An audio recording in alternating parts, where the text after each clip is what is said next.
أعوذ بالله من الشيطان الرجيم. بسم الله الرحمن الرحيم. قل إن كنتم تحبون الله فاتبعوني يحببكم الله ويغفر لكم ذنوبكم والله غفور رحيم. لقد كان لكم في رسول الله أسوة حسنة لمن كان يرجو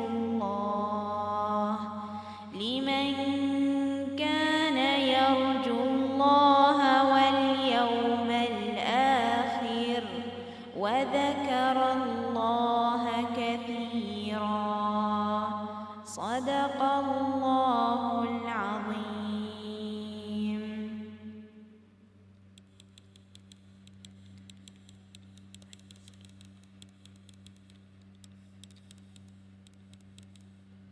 ترجمہ: اے پیغمبر، لوگوں سے کہہ دو کہ اگر تم اللہ کو دوست رکھتے ہو تو میری پیروی کرو، اللہ بھی تمہیں دوست رکھے گا اور تمہارے گناہ معاف کر دے گا، اور اللہ بخشنے والا مہربان ہے۔ تم کو پیغمبر اللہ کی پیروی کرنا بہتر ہے، یعنی اس شخص کو جس نے اللہ سے ملنے اور روز قیامت کے آنے کی امید ہو اور اللہ کا ذکر کثرت سے کرتا ہو۔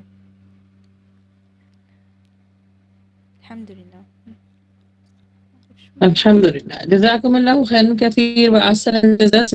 اللہ سبحانہ و تعالیٰ آپ کو ان ایک ایک حرف کے بدلے ہزار نیکی عطا فرمائے، آمین یا رب العالمین۔ جی، سیشن اسٹارٹ کرنے سے پہلے تھوڑا سا جو ہے میں آپ کو بتاتی ہوں کہ ہمارا آن لائن کی جانب سے ہمارے 2-3 اسٹارٹ ہو چکے ہیں الحمدللہ۔ واقعہ اور سورہ یاسین ہماری۔ میری آواز آ رہی ہے آپ لوگوں کو؟ اچھا جی جی آ رہی ہے، لیکن بیچ میں بریک ہو رہی ہے۔ اچھا، ایک منٹ، مجھے 1 منٹ دیجیے۔ جی، ابھی جیسے میں نے بتایا کہ ہمارے اکیڈمی کی جانب سے 2 نئے سیشن، 2 نئے چھوٹے کورس آئے ہیں، سورہ یاسین کا اور سورہ واقعہ کا۔ تو وہ یوٹیوب کے اوپر اپلوڈ بھی ہو رہے ہیں الحمدللہ، اور ساتھ ساتھ جو ہے وہ ہماری الحمدللہ جو واٹس ایپ کی کلاسز ہیں وہ بھی جو ہے وہ آن ہو چکی ہیں۔ تو سسٹر رفت آپ کے ساتھ لنک شیئر کر رہی ہیں یوٹیوب کا بھی اور گروپس کا بھی، اور اگر کوئی اور انفارمیشن لینی ہو تو آپ ہم سے پرسنل بھی رابطہ کر سکتے ہیں انشاءاللہ۔ اچھا، میری آواز آپ کلیئر آ رہی ہے یا ابھی بریک ہو رہی ہے؟ جی آ رہی ہے الحمدللہ۔ الحمدللہ جی، انشاءاللہ آج کے سیشن کو شروع کرتے ہیں۔ رب اشرح لي صدري ويسر لي امري واحلل عقدة من لساني يفقهوا قولي رب زدني علما اللهم فقهنا في الدين اللهم اني اسالك علما نافعا ورزقا طيبا وعملا متقبلا سبحان الله وبحمده عدد خلقه ورضا نفسه وزينة عرشه ومداد كلماته اللهم صل على محمد وعلى ال محمد كما صليت على إبراهيم وعلى آل إبراهيم إنك حميد مجيد اللهم بارك على محمد وعلى آل محمد كما باركت على إبراهيم وعلى آل إبراهيم إنك حميد مجيد نحمده ونصلي على رسوله الكريم فأما بعد أعوذ بالله من الشيطان الرجيم بسم الله الرحمن الرحيم۔ تمام تعریفیں اللہ ہی کے لیے ہیں، وہ ہر چیز کا قادر ہے، وہ ہمارا رب ہے، بابرکت ہے، بلند ہے، وہ حقیقی معبود ہے، اس کے سوا کوئی عبادت کے لائق نہیں، اس کے سوا کوئی بندگی کے لائق نہیں، اس کے سوا کوئی تعریف کے لائق نہیں۔ ہر طرح کی تعریف اور حمد و ثنا صرف اور صرف اسی کے لیے ہے۔ وہ اس زمین اور آسمانوں کا مالک ہے اور جو بھی ان دونوں چیزوں کے درمیان ہے، وہ بڑی حکمت والا اور خبر رکھنے والا ہے۔ الحمدللہ، سب سے پہلے تو میں آپ لوگوں کا شکریہ ادا کرنا چاہوں گی کہ الحمدللہ آپ سب یہاں پر جمع ہوئے اور اللہ سبحانہ تعالیٰ اس بابرکت محفل کے بدولت آپ سب کی جائز خواہشات تو قبول فرمائے، اور آپ سب کا یہاں جمع ہونا اس بات کا ثبوت ہے کہ ہم اپنے اللہ کو راضی کرنا چاہتے ہیں۔ بس اللہ سبحانہ تعالیٰ ہمارے یہاں پہ پڑھنا پڑھانا اپنی بارگاہ میں قبول فرمائے، آمین۔ کیونکہ دیکھیں جن گھروں میں، جن جگہوں پر، جن محفلوں میں اللہ سبحانہ تعالیٰ کا ذکر ہوتا ہے، وہاں پہ رحمت کے فرشتے ہمارے لیے دعائیں مغفرت کرتے ہیں، اور اللہ سبحانہ تعالیٰ ان کو حکم دیتا ہے کہ اپنے پروں کے ذریعے، اپنی رحمت کے پروں کے ذریعے ان کو ڈھانپ لو، اور وہ اس وقت ہمارے لیے دعائیں مغفرت ہو رہی ہے، تو اپنی جائز خواہشات، اپنی جائز حاجات اللہ کے سامنے آپ پیش کر سکتے ہیں، انشاءاللہ اللہ سبحانہ تعالیٰ قبول فرمائیں گے۔ اچھا، آج کے جن ٹاپکس پر ہم بات کریں گے وہ آلموسٹ 2 یا 3 ہیں۔ سب سے پہلے ہم جانیں گے کہ سفر کا مہینہ کیا منحوس ہے، پھر ساتھ ساتھ ہم یہ بھی جانیں گے کہ خواتین جنت میں کس طرح داخل ہو سکتی ہیں، یہ بڑا امپورٹنٹ ہے، غور سے سنیے گا اور اس پر عمل بھی کیجیے گا۔ ساتھ ساتھ کہ اللہ سے ہم دعائے خیر کیسے طلب کر سکتے ہیں، دعا تو مانگتے ہیں لیکن ساتھ آج یہ بھی جانیں گے کہ دعائے خیر کیسے طلب کرتے ہیں اور کون سے ایسے عمل ہیں جن کے ساتھ خیر جڑی ہوتی ہے۔ اچھا، پھر ساتھ ساتھ ہم یہ بھی جانیں گے کہ پریشانی میں ہمارا بیہیویئر کیسا ہونا چاہیے، اور آخر میں انشاءاللہ دعا مانگنے کے آداب، اور کہ کس طرح ہماری دعائیں قبول ہوتی ہیں، اور اگر دعا قبول نہیں ہو رہی ہوتی تو اس میں کیا مصلیحت ہے، اور دعا کس طرح مانگنی چاہیے، اور دعا کے مانگنے کے کیا کیا یعنی اوقات ہیں، کچھ ایسے وقت ہیں جو اللہ تعالیٰ نے حدیث کے ذریعے، نبی صلی اللہ علیہ وسلم کی تعلیمات کے ذریعے ہمیں بتائے ہوئے ہیں کہ اس ٹائم پر آپ دعا مانگے تو انشاءاللہ قبول ہوگی۔ تو آئیے جانتے ہیں سب سے پہلے کہ سفر کا مہینہ، کیونکہ الحمدللہ ہم سب جانتے ہیں کہ سفر کے مہینے میں ہم داخل ہو چکے ہیں۔ سفر کے مہینے سے کیا مراد ہے، اس کو منحوس کیوں کہا جاتا ہے، اور کیا سفر کے مہینے میں ہم شادیاں جو اپنے بچوں کی کر سکتے ہیں یا نہیں کر سکتے، اور کون سی ایسی بدعات ہیں جو ہمارے معاشرے میں اس مہینے کو لے کے عام ہیں، اور سفر میں کیا کوئی نیا کاروبار کر سکتے ہیں، یا سفر میں سفر کرنا کیسا ہے۔ اس میں ایک تاریخ ہے 13 تیزی، اس میں کیا کیا کرنا چاہیے، تو انشاءاللہ ان سارے کوشچن کو سامنے رکھتے ہیں۔ دیکھیے پیاری بہنوں، سفر اسلامی سال کا دوسرا مہینہ ہے۔ اللہ سبحانہ تعالیٰ نے سال کے 12 مہینوں میں مختلف دنوں اور راتوں کی خاص اہمیت اور فضیلت بیان کر کے ان کی خاص برکات اور خصوصیات کو بیان کر دیا ہے۔ سورہ توبہ آیت نمبر 36 میں اللہ سبحانہ تعالیٰ فرماتے ہیں کہ مہینوں کی گنتی اللہ سبحانہ و تعالیٰ کے نزدیک یعنی کتاب اللہ میں 12 ہے، جب سے آسمان اور زمین پیدا کیے۔ اچھا، آسمان اور زمین کے اوپر پورا میرا فل ٹاپک جو ہے وہ فل یعنی تفصیلی گفتگو کی ہوئی ہے، ہم نے یوٹیوب کے اوپر اپلوڈ کر دیا ہے، اس کو ضرور دیکھیے گا، اس میں ڈیٹیل بتائیے کہ زمین اور آسمان اللہ تعالیٰ نے کس طرح اور کیسے بنائے، ضرور وزٹ کیجیے گا۔ ہمارے یوٹیوب چینل کا نام ہے اللہ کی بات تانیہ مجیب، تو آپ انشاءاللہ جائیں گی وہاں پر تو کافی کچھ آپ کو سیکھنے کو ملے گا۔ اچھا، میں جو مہینے کے بارے میں بتا رہی تھی کہ اللہ سبحانہ تعالیٰ نے گنتی کے جو 12 مہینے ہیں نا، وہ جب زمین اور آسمان کو بنایا تھا، پیدا فرمایا تھا، جب سے یہ 12 مہینے ہیں، ان میں 4 حرمت والے مہینے ہیں، اور ان 4 حرمت والے مہینوں کے بارے میں حکم ہے کہ اپنی جانوں پر ظلم نہ کرو، اس میں جنگ و جدل نہ کرنے کے علاوہ اپنی جانوں پر ظلم نہ کرو۔ اچھا، اس کا مطلب یہ ہے کہ گناہوں سے دور رہو، صرف یہ نہیں ہے کہ جنگ و جدل نہیں کرنا یا لڑائی نہیں کرنا، گناہوں سے بھی دور رہنا جو ہے وہ بھی بہت بڑی نیکی ہے، کیونکہ جب انسان گناہ کرتا ہے تو یقیناً وہ اپنے اوپر ظلم کرتا ہے، یہ قرآن مجید ہم کو بتاتا ہے۔ تو بس ان 4 مہینوں کے بارے میں بتایا گیا، باقی جو 8 مہینے ہیں اللہ سبحانہ تعالیٰ نے ان کی عبادت ایک عام طریقے سے کرنے کو بتایا ہے۔ اس میں آپ کو اپنے اللہ کو راضی کرنا ہے، نمازیں پڑھنی ہے، ذکر و اذکار کرنا ہے، قرآن کی تلاوت کرنی ہے جیسے ہم عام دنوں میں کرتے ہیں، اور ان مہینوں میں وہ کام کرنے جو اللہ کے نبی صلی اللہ علیہ وسلم نے کر کے دکھائے ایک عام زندگی کی طرح۔ اب اگر کوئی یہ کہتا ہے کہ سفر کے مہینے میں یہ عبادت کرنی چاہیے، یا یہ مہینہ منحوس ہے، یا اس میں روزے رکھنے ہیں، یا نذر و نیاز کرنی ہے، یا اس میں جو ہے وہ 13 تیزی آتی ہے، تو اگر وہ بدھ کے دن یعنی وینسڈے کے دن پڑتی ہے تو وہاں پہ اس میں مٹھائی بانٹی جاتی ہے۔ ابھی بھی کتنے میں نے کوشچن اسی طرح کے لیے ہیں جس میں یہ بھی ہے کہ 13 تیزی آتی ہے، کوئی ایک انہوں نے نام رکھا ہوا ہے، اور اگر وینسڈے کو آئے گی تو وہ بڑے خوش ہوتے ہیں، اس میں مٹھائیاں تقسیم ہوتی ہیں، اور کیا نام ہے، پھر ساتھ ساتھ یہ بھی ہے کہ اس میں شادی نہیں کرنی چاہیے، اور پھر دیکھیں اگر کوئی یہ کہتا ہے کہ اس میں نذر و نیاز کریں، شادی نہ کریں، یا یہ منحوس ہے، تو پھر ان سے مانگی جائے گی دلیل، ان سے مانگا جائے گا نبی صلی اللہ علیہ وآلہ وسلم کا طریقہ اور عمل جو ان کے پاس نہیں ہوگا، کیونکہ کسی بھی صحیح حدیث میں اس مہینے کو لے کے اس طرح کی باتیں وارد نہیں ہوئی ہیں۔ رپورٹ ہی نہیں ہوئی ہیں، کیونکہ دیکھیں سفر کے مہینے میں ایسی کوئی چیز نہیں ہے جس کو کرنے کا حکم دیا گیا ہے، کوئی ایسی چیز نہیں ہے۔ ہاں یہ سال کے اور 12 مہینوں کے مہینے کی طرح ہیں، ان میں عام نے آپ نے زندگی گزارنے جیسے کہ نماز روزہ، جیسے میں نے آپ کو بتایا۔ تو اگر کوئی اس بارے میں بولتا ہے کہ یہ کرنا ہے تو پھر آپ ان سے مانگیں دلیل، کیونکہ انشاءاللہ قرآن و حدیث کی روشنی میں ایسے اس سفر یعنی اس مہینے کو لے کے ایسی کوئی جو ہے وہ عمل ہم نبی صلی اللہ علیہ وسلم سے ثابت نہیں ہے۔ اچھا، ماہ سفر کو بہت سے لا علم لوگ یہ سمجھتے ہیں کہ یہ منحوس ہے، یہ نحوست والا مہینہ ہے۔ اللہ اکبر، ہم کتنا بڑا گناہ کرتے ہیں۔ کتنے لوگوں سے آپ نے سنا ہوگا کہ یہ کیونکہ مہینہ منحوس ہے یا نحوست اس میں برستی ہے تو اس مہینے شادی نہیں کرنی، سفر نہیں کرنا، کاروبار نہیں کرنا، اور اس میں جو ہے وہ نظر و نیاز زیادہ سے زیادہ کرنا ہے، قرآن زیادہ سے زیادہ پڑھنا ہے۔ پتہ نہیں کہاں سے اس طرح کی لاجک لے کر آتے ہیں اور اتنا بڑا گناہ کرتے ہیں۔ یعنی ہم اللہ کے بتائے ہوئے مہینے کو برا کہہ رہے ہیں۔ میں نے آپ کو شروع میں کیا بتایا کہ سورہ توبہ میں اللہ تعالیٰ فرما رہے ہیں کہ یہ 12 مہینے میں نے پیدا کیے ہیں۔ تو ان 12 مہینوں کا مالک کون ہے؟ اللہ سبحانہ و تعالیٰ۔ تو ہم اس مہینے کو اگر ہم منحوس کہہ رہے ہیں یا نحوست والا کہہ رہے ہیں تو نعوذ باللہ من ذالک، اللہ کی بنائی ہوئی ایک تخلیق کو، ایک مخلوق کو ہم کیا کہہ رہے ہیں؟ برا کہہ رہے ہیں۔ در حقیقت زمانے کو برا کہہ رہے ہیں، کیونکہ یہ ہفتوں سے مل کر مہینے، مہینوں سے مل کے سال، اور سال سے مل کر ایک زمانہ بنتا ہے۔ اور سورۃ توبہ میں جیسے اللہ سبحانہ تعالیٰ بتا چکے ہیں کہ 12 مہینوں کا مالک میں ہوں، میں نے پیدا کیا ہے۔ صحیح مسلم میں آپ کو حدیث نمبر 5864 میں مل جائے گا کہ نبی صلی اللہ علیہ وآلہ وسلم نے فرمایا کہ یعنی یہ حدیث جو ہے نا بالکل مستند حدیث ہے، یہ آپ بلکہ جا کے اس کا ریسرچ بھی کیجیے گا۔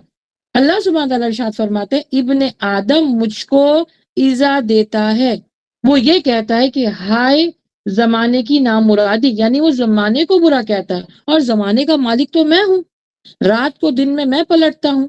اب ذرا سوچیے ہم کتنا بڑا گناہ کر رہے ہیں۔ ہم نعوذ باللہ من ذالک، نعوذ باللہ من ذالک، اللہ ایذا یا تکلیف سے پاک ہے، وہ بے نیاز ہے، لیکن یہاں اللہ تعالیٰ فرما رہے ہیں کیونکہ مالک میں ہوں نا، اور تمہارے لیے زمین آسمان کو پیدا کیا گیا، تمہارے لیے 12 مہینے پیدا کیے، زمین آسمان میں جو کچھ بھی ہے وہ انسان کی فائدے کے لیے تو پیدا کیا گیا۔ جیسے آپ سب جتنی سسٹر یہاں پر ہیں یا یوٹیوب پہ مجھے سن رہے ہیں، ہمارا سیشن ایک چل رہا ہے انسان کی تخلیق، اس میں ہم نے الحمدللہ فرام دا بگننگ کہ انسان کو کس طرح پیدا کیا اور اس کے کیا معاملات ہیں، اس سے جڑی کیا کیا حقیقت ہیں، ان سب کے بارے میں ہم ایوری ویک پہ ڈسکشن کرتے ہیں۔ کافی جو ہے یوٹیوب پہ ہمارے جو لیکچرز ہیں وہ اپلوڈ ہو چکے ہیں۔ تو ہم در حقیقت کس کو برا کہہ رہے ہیں؟ نعوذ باللہ من ذالک، اللہ کو یا اللہ کی بنائی ہوئی تخلیق کو؟ سوچئے کتنا بڑا گناہ کر رہے ہیں۔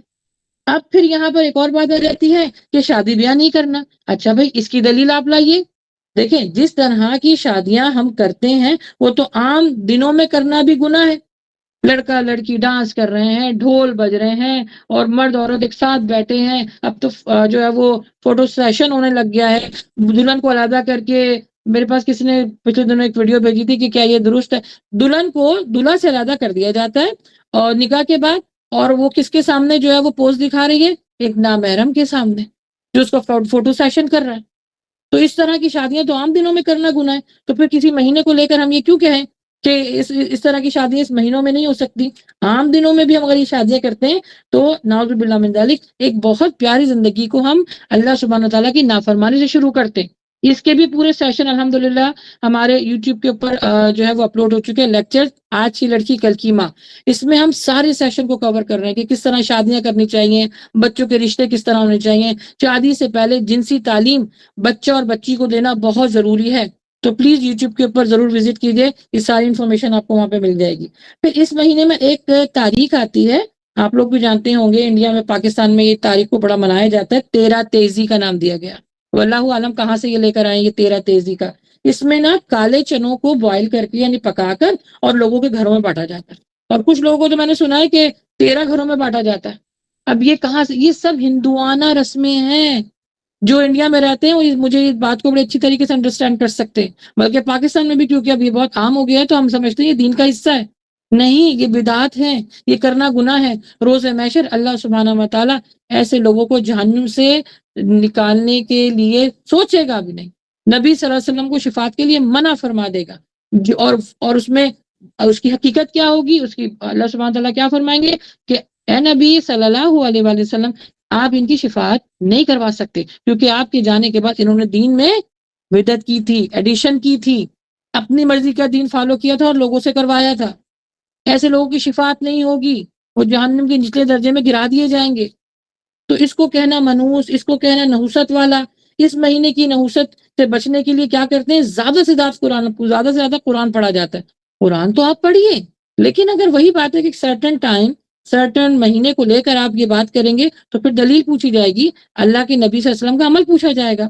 بلکہ صرف یہی نہیں ہوتا، جنات سے بچنے کے لیے مختلف قسم کے عمل کیے جاتے ہیں، نامناسب عمل کیے جاتے ہیں۔ یہ انڈیا میں بھی ہوتا ہے، پاکستان میں بھی ہوتا ہے، اور میں آپ کو بتاؤں امریکہ میں کیا ہوتا ہے، یہاں پر ایک ہالووین کے نام سے ایک ہالیڈے منایا جاتا ہے، اور وہ ٹوٹلی ان کا مذہبی جو ہے وہ ہے تہوار ہے۔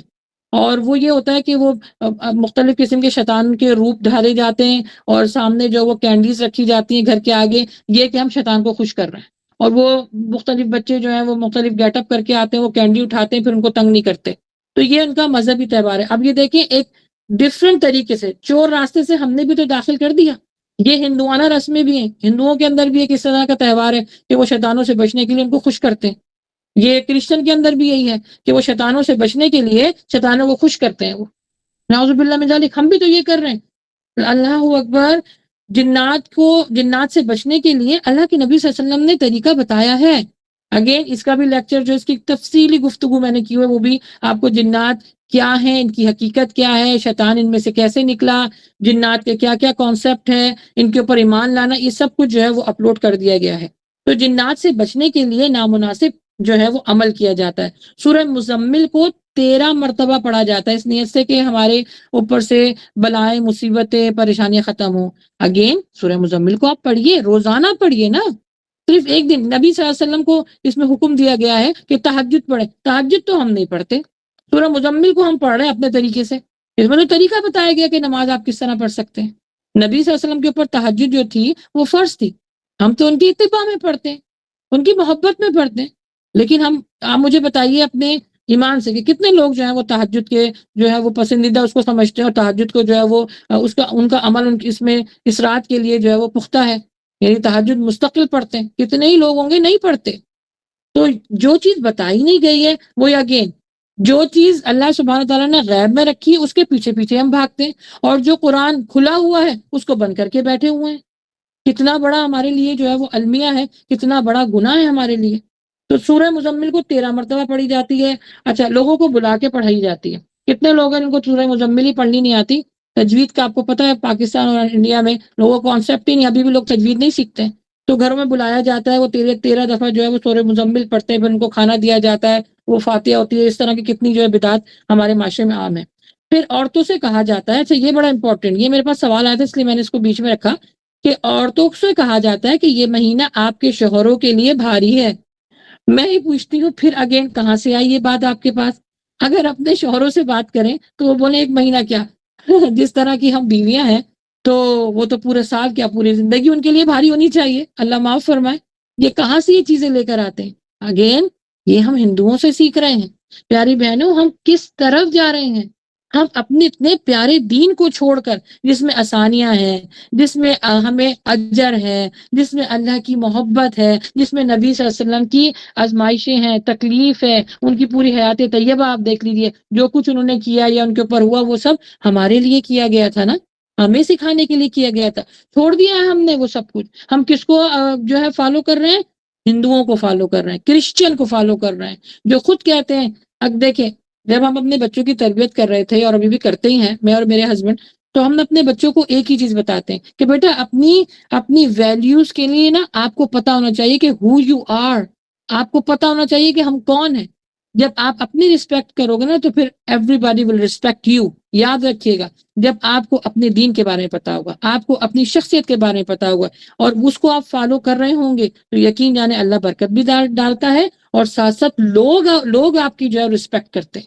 یہاں ہم امریکہ میں رہتے ہیں، یہاں پہ کتنی ایسی چیزیں ہیں جن کو ہم الحمدللہ اللہ سبحانہ تعالیٰ نے ہمارے لیے آسانیاں کی ہوئی ہیں، لا حول ولا قوت الا باللہ۔ ہم جب بچوں کو یا بچیوں کے لیے اسکول ہو یا کالجز کا انتخاب کرتے ہیں، اس میں یہ امپورٹنٹ چیزیں دیکھنے کے لیے کہ وہاں پر وہ ہمارے بچے دین کی کیسی پریکٹس کر سکتے ہیں۔ یہ بہت ضروری ہے. دین کا علم حاصل کرنا بہت ضروری ہے. اور دین کا علم صرف اپنی کنٹریز کے لیے نہیں ہے، بلکہ جب آپ دیار غیر میں ہوتے ہیں وہاں پر فالو کرنا، پریکٹس کرنا مشکل ہوتا ہے لیکن ناممکن نہیں ہوتا. وہاں پر تو زیادہ، جیسے اب چلو پاکستان تو ایک اسلامی ملک ہے، لیکن اگین وہی بات ہے کہ اتنی بدعت، اتنی شرک میں پڑ چکے ہیں کہ وہاں پر بھی جو ہے وہ، میں نے کتنے ہی لوگوں کو دیکھا کوئی نمازی نہیں ہے. کرۂ ارض پر سب جو سیکنڈ بڑا گناہ ہے نا وہ ہے نماز کا چھوڑنا، یعنی وہ گناہ کبیرہ میں کاؤنٹ ہوتا ہے. کتنے ہی لوگ ہیں جو نماز نہیں پڑھتے. اب جیسے جو لوگ انڈیا میں، یا میں جو ہوں امریکہ میں، یہاں پر ہم سے پوچھیں کہ دین کو فالو کرنا بعض دفعہ بڑا مشکل ہو جاتا ہے، لیکن اللہ سبحانہ و تعالیٰ اسی میں تو آپ کو اجر دے گا، پریشانی میں تو اجر دیتا ہے. پھر اللہ سبحانہ تعالیٰ کے دین آسانیاں ہیں، لیکن اگین جب آپ ایسے ملک میں رہتے ہیں جہاں پر اسلام کی کوئی تعلیمات نہیں ہے، کوئی ماحول نہیں ہے، تو وہاں پر پریکٹس کرنا مشکل ہو جاتا ہے لیکن ناممکن نہیں ہے. تو جو میں بتا رہی تھی کہ ہم جو ہندوانہ رسم کو ہم اختیار کیے ہوئے ہیں، یا کرسچن کو، تو ہم یہ بہت غلط ہماری روش ہے. ہم اپنے لیے جہنم کا راستہ آسان کر رہے ہیں، حالانکہ مومن کے لیے جنت کا راستہ آسان ہونا چاہیے. دین اسلام میں دیکھیں اس طرح کی بدشگونی، نحوست، توہم پرستی کا کوئی تصور ہے ہی نہیں. اسلام میں اگر کوئی نحوست، بدشگونی یا بے برکتی ہے تو انسان کے اپنے اعمال ہیں، اپنے گناہ ہیں. اللہ کے احکامات پر عمل نہ کرنا، نماز کا نہ پڑھنا، روزے کا نہ رکھنا، غیبت کرنا، چوری کرنا، گانے سننا، لوگوں کو برائی کی طرف لانا. اب لوگوں کو برائی کی طرف لانا، آپ یہ کہیں گے یہ کون کرتا ہے؟ میں آپ کو بتاؤں چھوٹی سی مثال. آپ نے ڈرامہ دیکھا، آپ نے ایک مووی دیکھی، یا آپ نے یوٹیوب کے اوپر کوئی بھی ایسی ریل دیکھی جو دین سے ہٹ کر ہے، یا دنیاوی طور پر کوئی اس میں ایڈورٹائزمنٹ ہو رہا ہے، آپ نے دیکھا اور آپ نے 4 لوگوں کو بڑھا دیا. اپنی اچھی فرینڈ جو تھی یا اپنی بہن نے ان کو بتایا کہ آج وہ ڈرامہ دیکھنا، یا آج وہ مووی دیکھنا، یا آج وہ یہ چیز دیکھنا، یہ بھی برائی میں تعاون کرنے کے برابر ہے. اللہ سبحانہ تعالیٰ نے حکم دیا ہے مومنوں کو، مسلمانوں کو، کہ برائی سے ایک دوسرے کو روکو اور نیکی کی دعوت دو.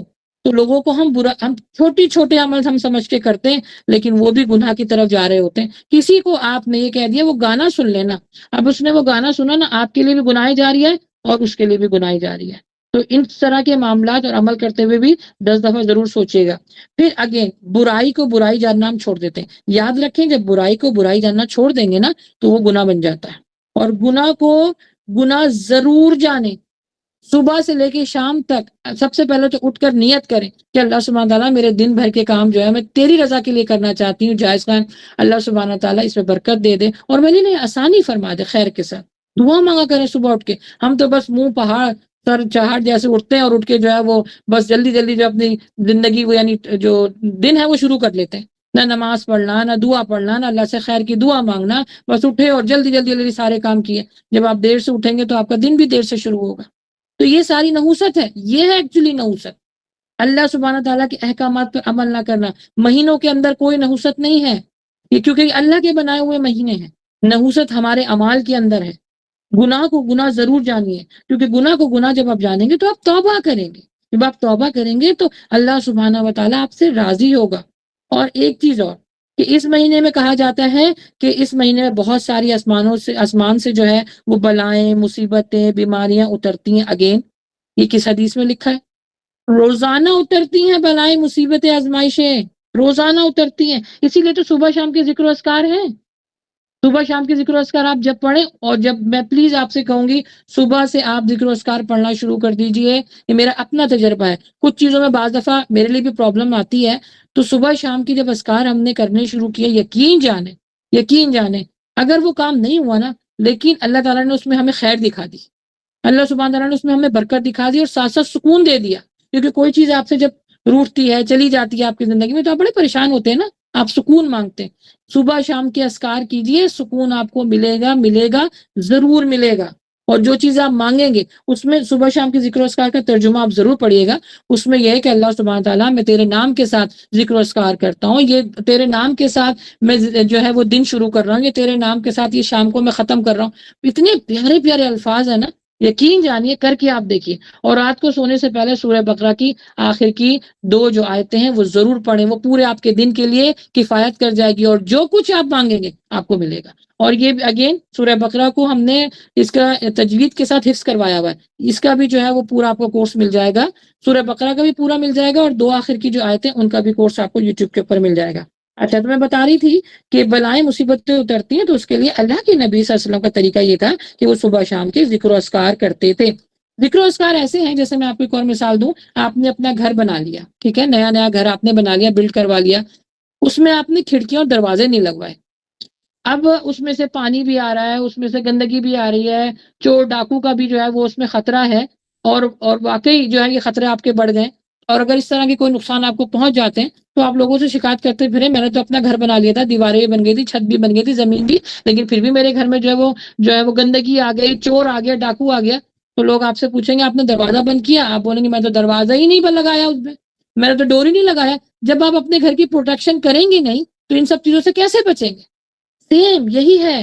جب دن شروع کرتے ہیں تو جب آپ پروٹیکشن ہی نہیں لیتے اللہ سے، جب اللہ سبحانہ و تعالیٰ سے آپ طلب ہی نہیں کرتے خیر کی، تو پھر کیسے آپ کو وہ خیر ملے گی؟ کیونکہ اللہ سبحانہ و تعالیٰ کہتے ہیں کہ مجھ سے مانگو میں دوں گا، جو مجھ سے ہدایت مانگے گا میں اس کو ہدایت دوں گا، جو اگر گمراہ ہونا چاہتا ہے تو میں اس کو چھوڑ دیتا ہوں. تو یہ ہمارے لیے ہے کہ یہ تعلیمات کس کے لیے کی گئی ہیں؟ دی گئی ہیں نبی صلی اللہ علیہ وسلم کی طرف سے ہمارے لیے، تاکہ ہم بچ سکیں. تو جو کچھ ثابت ہے نبی صلی اللہ علیہ وسلم سے وہی کرنا ہمارے لیے فرض بھی ہے، سنت بھی ہے، اجر کا باعث بھی ہے. یہ جتنی بھی چیزیں میں نے آپ کو بتائی ہیں ابھی، جو پہلے کہ یہ کرتے تھے جنات سے بچنے کے لیے اور تیرا تیزی، اور یہ سب بدعات ہیں، یہ سب بدعات ہیں. ان سے بچیں، کیونکہ حدیث کے الفاظ ہیں، صحیح بخاری اور صحیح مسلم میں آپ کو مل جائے گی، مشکات میں بھی اس کا ذکر ہے کہ یہ حدیث میں ہے کہ اللہ کے نبی صلی اللہ علیہ وسلم نے فرمایا ہر بدعت گمراہی ہے، اور گمراہی دوزخ میں لے جانے والا سبب کوئی نہیں بچا سکتا. آپ نے اگر لا علمی کے ساتھ کوئی کام کیا تو 2 گناہ ہیں، کہ ایک تو آپ نے علم حاصل نہیں کیا، اور پھر اس کے بعد عمل کرتے رہے. یہ کیا ہوگا آپ کے لیے؟ یہ جہنم میں جانے کا سبب بن جائے گا. تو اس سے بچنا ہے. ہم اس مہینے بہت سارے شرک، اللہ معاف فرمائے، اور بہت بدعت کرتے ہیں. ان بدعات سے ہمیں بچنا ہے. دیکھیے یاد رکھیں، ان خرافات یعنی بدعات اور شرک سے صرف ایک ہی طریقے سے بچا جا سکتا ہے. یہ اب آپ کا دوسرا ٹاپک ہے. ابھی تو ہم نے سفر کے بارے میں جانا، الحمدللہ. اب یہ دوسرا ٹاپک جو میں کور کر رہی ہوں وہ بھی اسی سے ریلیٹڈ ہے. یہ جو خرافات ہیں، یہ شرک ہیں، یہ اس طرح کے جو معاملات ہیں، وہ کس طرح بچ سکتے ہیں؟ جب ہم دین کا مکمل علم حاصل کر لیتے ہیں. مکمل کا مطلب یہ ہے کہ جو آپ کو جس چیز کی ضرورت ہے کم از کم اس کے بارے میں جانے تو. چلے میں آپ سے نہیں کہہ رہی کہ آپ کو کورس کر لیجئے، عالمہ کا کورس کر لیں، آپ جو ہے وہ مفتی اپنے بچوں کو بنا لیجئے. فی الوقت دیکھیں حدیث کے الفاظ ہیں کہ ہر مسلمان مرد اور عورت پر فرض ہے کہ وہ دین کا علم حاصل کریں. اب یہ بیسک بات ہے، اس میں آپ کو مفتی نہیں بننا، اس میں آپ کو مفتیہ نہیں بننا، اس میں آپ کو عالم دین نہیں بننا، اس میں آپ کو جو ہے وہ علم جو ہے وہ ہر مسلمان کے لیے ہے، اس کو حاصل کرنا بہت ضروری ہے. اگر نہیں حاصل کرتے تو لا علمی بھی ایک بہت بڑا گناہ ہے. اور اس گناہ سے ہم کیسے بچ سکتے ہیں؟ وہ حدیث آپ سب نے پڑھی ہوگی الحمدللہ. جو میں سمجھتی ہوں بینگ اے مسلم اور بینگ اے وومن، آپ نے یہ حدیث اپنے پلو سے باندھ لینی ہے. وہ حدیث کیا ہے کہ اللہ کے نبی صلی اللہ علیہ وسلم نے فرمایا کہ ایک عورت کے اندر اگر یہ 4 چیزیں ہوں گی تو وہ جنت کے ہر دروازے سے داخل ہو سکتی ہے.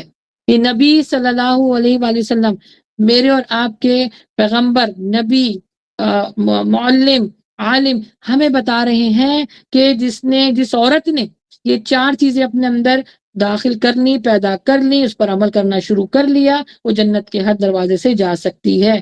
دیکھیں میں آپ کو ایک مثال دوں.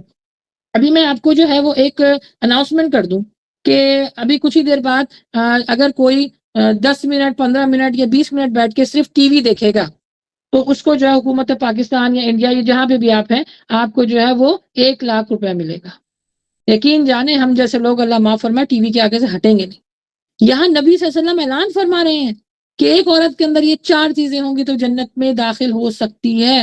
کیا ہماری کتنی ہی خواتین کو ان 4 چیزوں کے بارے میں پتہ ہی نہیں ہوگا کہ وہ 4 چیزیں ہیں کون کون سی؟ دیکھیے وہ 4 چیزیں کون کون سی ہیں. وہ 4 چیزیں ہیں. سب سے پہلے ایک عورت جو ہے وہ 5 ٹائم کی نماز پڑھتی ہو، وہ سال کے یعنی رمضان میں جو سال آتا ہے اس میں ایک مہینے میں وہ 1 مہینے کے روزے رکھتی ہے جو اس کے اوپر فرض ہے، اپنی شرمگاہ کی حفاظت کرتی ہو اور اپنے شوہر کی فرمانبرداری کرتی ہو۔ یہ ہو گیا اعلان کہ ان چیزوں کو اپنانے کے بعد آپ کو جنت ملے گی۔ جیسے آپ کی حکومت آپ کو اعلان کر دے کہ یہ آپ کام کریں گے تو آپ کو 1,00,000 روپے ملے گا۔ یقین جانے ہم اتنی یکسوئی کے ساتھ ابھی دیکھیں، اب دکانوں پہ سیل لگتی ہے، ابھی جیسے گرمی چل رہی ہے، لون کے کپڑے لینا اور اس طرح کی کراکری وغیرہ لینا، کسی بھی شاپ پر اگر پتہ چل جائے ہمیں کہ سیل لگ رہی ہے، کیسے بھاگتے ہیں ہم لوگ۔ قرضہ بھی لینا ہوتا ہے نا تو قرضہ لے کے بھی وہ کام کر لیتے ہیں ہم۔ یہاں پہ نبی صلی اللہ علیہ وسلم بتا رہے ہیں، اعلان کر رہے ہیں کہ جنت آسان ہے عورتوں کے لیے۔ مشکل کیوں کر دی؟ کیونکہ لا علمی کی وجہ سے ہم علم حاصل نہیں کرتے۔ ہر چیز دیکھیں محنت کے ساتھ ملتی ہے، محنت کرنی ہوگی۔ اللہ سبحانہ تعالیٰ نے قرآن مجید میں فرمایا ہے کہ کیا تم سمجھتے ہو کہ جنت تمہارے لیے اتنی آسان ہے؟ تمہیں بھی ایسے آزمائیں گے جیسے پچھلے لوگوں کو آزمایا گیا ہے۔ تو آزمائش کے لیے اللہ تعالیٰ یہاں پہ صرف 4 چیزیں بتا رہا ہے کہ آپ نے نماز پڑھنی ہے، روزہ رکھنا ہے، اپنی شرمگاہ کی حفاظت کرنی ہے اور اپنے شوہر کی فرمانبرداری کرنی ہے۔ ہاں، یہ شوہر کی فرمانبرداری کرنا، اس میں میں تھوڑی ڈیٹیل آپ کو بتاؤں گی، چھوٹی چھوٹی ڈیٹیلنگ سب کے بارے میں بتاتی میں چلوں کہ یہ 4 چیزیں آپ نے اپنے اندر پیدا کرنی۔ آج ابھی تو رات ہو رہی ہے، کچھ لوگ مجھے دن میں سن رہے ہیں، کچھ لوگ مجھے رات میں سن رہے ہیں، بس آپ نے عہد کرنا ہے کہ مجھے یہ 4 چیزیں، کچھ لوگ تو پڑھتے ہوں گے نا نمازیں، ایسے تو نہیں ہے استغفر اللہ کہ کوئی بھی نماز نہ پڑھتا ہو، کچھ نمازیں تو پڑھتی ہوں گی۔ آج ہی آپ اپنے دل سے تہیہ کر لیجئے کہ مجھے 5 ٹائم کی نماز پڑھنی ہے کیونکہ مجھے جنت مل رہی ہے۔ اعلان کر دیا گیا ہے، بتا دیا گیا ہے، تعلیمات دے دی گئی ہیں۔ یہ جو اعلانات ہوتے تھے، یہ جو وحی آتی تھی، یہ کیا نبی صلی اللہ علیہ وسلم کی صرف ازواج کے لیے آتی تھی؟ نہیں، ہم جیسی عورتیں مومن ہیں نا، ہم مسلمان ہیں، مومن بننا چاہتے ہیں۔ مومن انسان کیسے بنتا ہے؟ محنت کے ساتھ، الحمدللہ۔ تو سب سے پہلے کیا کرنا ہے آپ نے، اس چیز میں کوتاہی نہیں کرنی ہے، نماز نہیں چھوڑنی ہے۔ یاد رکھیے، دیکھیے گھر کے اندر 10 سال سے بڑا بچہ ایک بھی اگر بے نمازی ہوگا نا تو اس کی نحوست پورے گھر پر برس رہی ہوگی۔ یاد رکھیں، یہ نہیں ہے کہ صرف آپ نے نماز پڑھ لی کافی ہے۔ آپ کے جتنے بھی ماتحت ہیں، یعنی آپ کے انڈر جتنے بھی لوگ ہیں، اگر آپ کے شوہر سنتے ہیں تو بہت اچھی بات ہے، بڑی لکی ہوتی ہیں وہ خواتین جن کے شوہر اس بارے میں سنتے ہیں کہ نماز، حج، روزہ اور جو فرائض ہوتے ہیں اپنے، اگر شوہر نماز پڑھتے ہیں بہت اچھی بات ہے، نہیں پڑھتے تو تھوڑا تھوڑا ان کو بھی تلقین کیجیے۔ یہاں بتایا جا رہا ہے کہ ان گھروں میں نحوست برستی ہے، یہاں بے برکتی ہوتی ہے، برکت ختم ہو جاتی ہے جس گھر کے اندر 10 سال سے بڑا بچہ اگر بے نمازی ہوگا۔ دیکھیے اصل میں نحوست تو یہ ہے، اور جو ہم خود پیدا کر رہے ہیں۔ حدیث میں آیا کہ نماز قیامت کے دن نمازی کے لیے دلیل یعنی کامیابی، نجات اور نور ہوگی، جس کی وجہ سے وہ جنت میں داخل ہو سکتا ہے۔ آگی جنت، دیکھیں ہم زندگی گزار کیوں رہے ہیں کہ ہمیں انعام چاہیے نا، ہمیں جنت چاہیے نا، تو اس کے لیے محنت تو کرنی پڑے گی، اس کے لیے نبی صلی اللہ علیہ وسلم کی تعلیمات پر عمل تو کرنا پڑے گا نا، تبھی تو جنت آسان ہوگی ہمارے لیے۔ جنت اللہ تعالیٰ نے ہمارے لیے ہی بنائی ہے، کسی اور مخلوق کے لیے نہیں بنائی، ہمارے لیے بنائی ہے۔ تو اللہ معاف فرمائے، جس طرح کے ہمارے عمل ہیں، کسی نے مجھ سے بات کی تھی کہ جنت میں ہم جانے والے کام نہیں کرے تو جنت جو ہے اللہ تعالیٰ نے بنائی وہ سناٹی رہے گی، اس میں لوگ کم ہوں گے، جہنم بھری بھی ہوگی، اور جہنم اللہ تعالیٰ نے مومن کے لیے نہیں بنائی ہے۔ تو کیوں وہ کام کرتے ہیں جس سے اللہ سبحانہ تعالیٰ بھی ناراض ہوتا ہے؟ وہ کیوں کام کرتے ہیں جو نبی صلی اللہ علیہ وسلم نے کر کے ہمیں دکھایا اور اس کو ہم نظر انداز کر کے دوسروں لوگوں کو فالو کرتے ہیں؟ تو یہاں پہ بتایا گیا ہے کہ جو نماز پڑھتا ہے اس کے لیے وہ دلیل بنے گی، نجات کا ذریعہ بنے گی اور نور ہوگی، جس کی وجہ سے وہ جنت میں داخل ہوگا۔ اور اگر جو نماز نہیں پڑھتا تو وہ اس کو نہ نور ملے گا، اور نور کس کے لیے؟ پل صراط کے لیے۔ دیکھیے ابھی آپ کتنی اگر خواتین ہیں یا آپ ویسے بھی ڈرائیونگ کرتی ہیں تو ڈرائیونگ کا جو سب سے امپورٹنٹ چیز ہوتی ہے وہ ہوتی ہے آگے کی ہیڈ لائٹس۔ اگر رات کے ٹائم پر وہ ہیڈ لائٹس آپ نہ کھولیں تو آپ ڈرائیونگ کر سکتے ہیں؟ آپ کو تو ایکسیڈنٹ ہو جائے گا۔ اسی طرح پل صراط پر آپ کی اپنی روشنی کیا ہے؟ آپ کے اعمال۔ اللہ سبحانہ تعالیٰ نے جو ہدایت دی ہے، قرآن، نماز کی روشنی، روزے کی روشنی، یہ ساری روشنی لے کے ہمیں پل صراط سے گزرنا ہے۔ کیا اس کی تیاری ہے؟ کیا اس کے لیے فکر ہے؟ کیا آخرت کی فکر ہے؟ اللہ کے نبی صلی اللہ علیہ وسلم کا فرمان ہے کہ خیر تو ہے ہی آخرت کی، ہم دنیا میں خیر ڈھونڈتے ہیں، بالکل ڈھونڈیے، لیکن اللہ کے نبی صلی اللہ علیہ وسلم فرما رہے ہیں کہ اصل خیر ہے ہی آخرت کی۔ کیا پل صراط پہ جانے کا ہم نے کوئی بندوبست کیا ہے اپنے لیے؟ ابھی ہم اپنی امی کے گھر جاتے ہیں، رشتہ داروں کے گھر جاتے ہیں، کہیں بھی جاتے ہیں، بچے اسکول جاتے ہیں، جابس پہ جاتی ہیں خواتین، کتنی تیاری ہوتی ہے رات سے، اور جہاں ہمیں جانا ہے، جہاں کے سارے معاملات کھول کھول کے بیان کر دیے گئے ہیں، اس کو بند کر کے بیٹھے ہوئے ہیں اور زندگی جو ہے نا بس اڑا رہے ہیں، غفلت کے ساتھ زندگی گزار رہے ہیں۔ یہاں بتایا جا رہا ہے کہ آپ کے لیے نور بنے گی نماز، نجات بنے گی، اور آپ کے لیے دلیل کا مطلب یہ کہ آپ کے لیے کامیابی ہوگی۔ وہ اللہ سبحانہ تعالیٰ سے آپ کے اپنے جو آپ نے اعمال کیے وہ اللہ کے سامنے پیش کرے گی، آپ کو کچھ نہیں بولنا پڑے گا، آپ کے اعمال بولیں گے۔ روز محشر اللہ سبحانہ تعالیٰ ان اعمال کو بھی زبان دے دے گا، کیونکہ وہ عدل کا دن ہوگا۔ اور جو نماز نہیں پڑھتے ان کا حال کیا ہوگا؟ فرعون کی طرح، قارون کی طرح۔ سوچیے ان کا حال کتنا برا ہے۔ عبرت ہے، یہ عبرت ہمیں بتائی گئی ہے۔ وہی کہتے ہیں نا، دیکھیں دنیا کے جتنے بھی ہم ٹیسٹ دیتے ہیں وہ ہمیں بتا دیتے ہیں سرٹن ٹائم کے بعد آپ کا جو ایگزام ہوگا، اور یہ بک ہے، اس بک میں کہیں سے بھی آپ کا کوشچن آ جائے گا، تو اس کے لیے ہم پوری بک کو رٹ ڈالتے ہیں۔ یہاں تو اللہ سبحانہ تعالیٰ ایک ایک چیز بتا رہا ہے، نماز پڑھو ورنہ تمہارا حال یہ برا ہوگا۔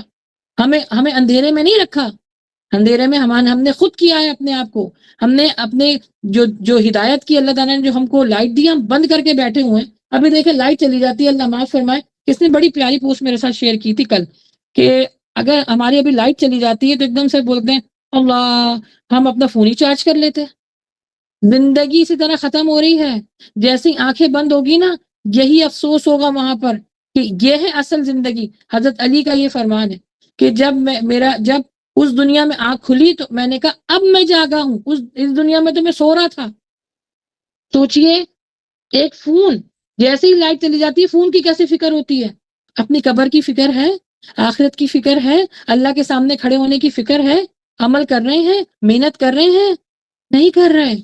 توجہ دینے کی بہت ضرورت ہے۔ اسی لیے میں نے اس ٹاپک کو اس کے ساتھ ریلیٹ کیا ہے کہ تاکہ دیکھیں علم کو حاصل کریں گے تو جو مہینہ ہے سفر، اس کی خرافات سے بھی بچ سکیں گے، اس کی بدعت اور شرک سے بھی بچ سکیں گے۔ تو نماز، اور پھر اگین یاد رکھیے کہ نماز ہمیں صرف پڑھنا نہیں ہے، الحمدللہ رب العالمین الرحمن الرحیم مالک پورا کر کے اور آخر میں دعا مانگ کے کھڑے ہو گئے۔ نماز ہمیں قائم کرنی ہے، اور قائم کرنے کا مطلب ہے کہ اس کی ہر چیز کا خیال رکھنا ہے۔ جیسے آپ کے گھر میں کوئی آتا ہے یا آپ کسی گھر میں جاتے ہیں تو ان جتنی بھی اہتمام جو ریکوائرمنٹس ہوتی ہے اس کا خیال رکھتے ہیں نا، اسی طرح نماز کو پڑھنا نہیں ہے، ہر جگہ دیکھیں آپ قرآن میں قائم کرنا ہے۔ قائم کا مطلب ہوتا ہے کہ ہر چیز کا خیال کرنا، کہ جس طرح کی نمازیں نعوذ باللہ من ذالک ہم پڑھتے ہیں، نہ تجوید کا خیال رکھتے ہیں، نہ خشوع خضوع کا خیال رکھتے ہیں، نہ لباس کا، نہ پاکی کا، نہ نیت کا، یہ ہر چیز کا خیال رکھنا ہے۔ اور جو ان چیز کا خیال نہیں رکھتا، روز محشر اللہ سبحانہ تعالیٰ فرماتے ہیں ایسی نمازوں کو گندے سے کپڑے میں لپیٹ کے تمہارے منہ پہ مار دوں گا۔ کیا فائدہ اتنی محنت کرنے کا؟ وضو کرنا کوئی آسان کام ہے؟ مشقت کا کام ہے، مشقت کا کام ہے، کرتے ہیں نا۔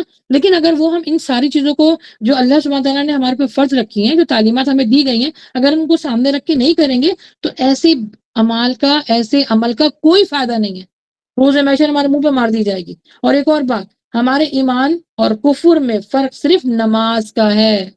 دیکھیں پاکستان میں بلو پاسپورٹ ہے، میں امریکہ میں رہتی ہوں، پاکستان میں گرین پاسپورٹ ہے، میں امریکہ میں رہتی ہوں، میرے پاس بلو پاسپورٹ ہے، انڈیا والوں کو ڈیفرنٹ ہے۔ ہر کسی کے پاسپورٹ پر لکھا ہوا ہے ہم لوگ مسلمان ہیں، وہاں پہ لکھا ہوتا ہے نا ریلیجن کیا ہے، وہاں پہ لکھا ہوا ہے مسلمان۔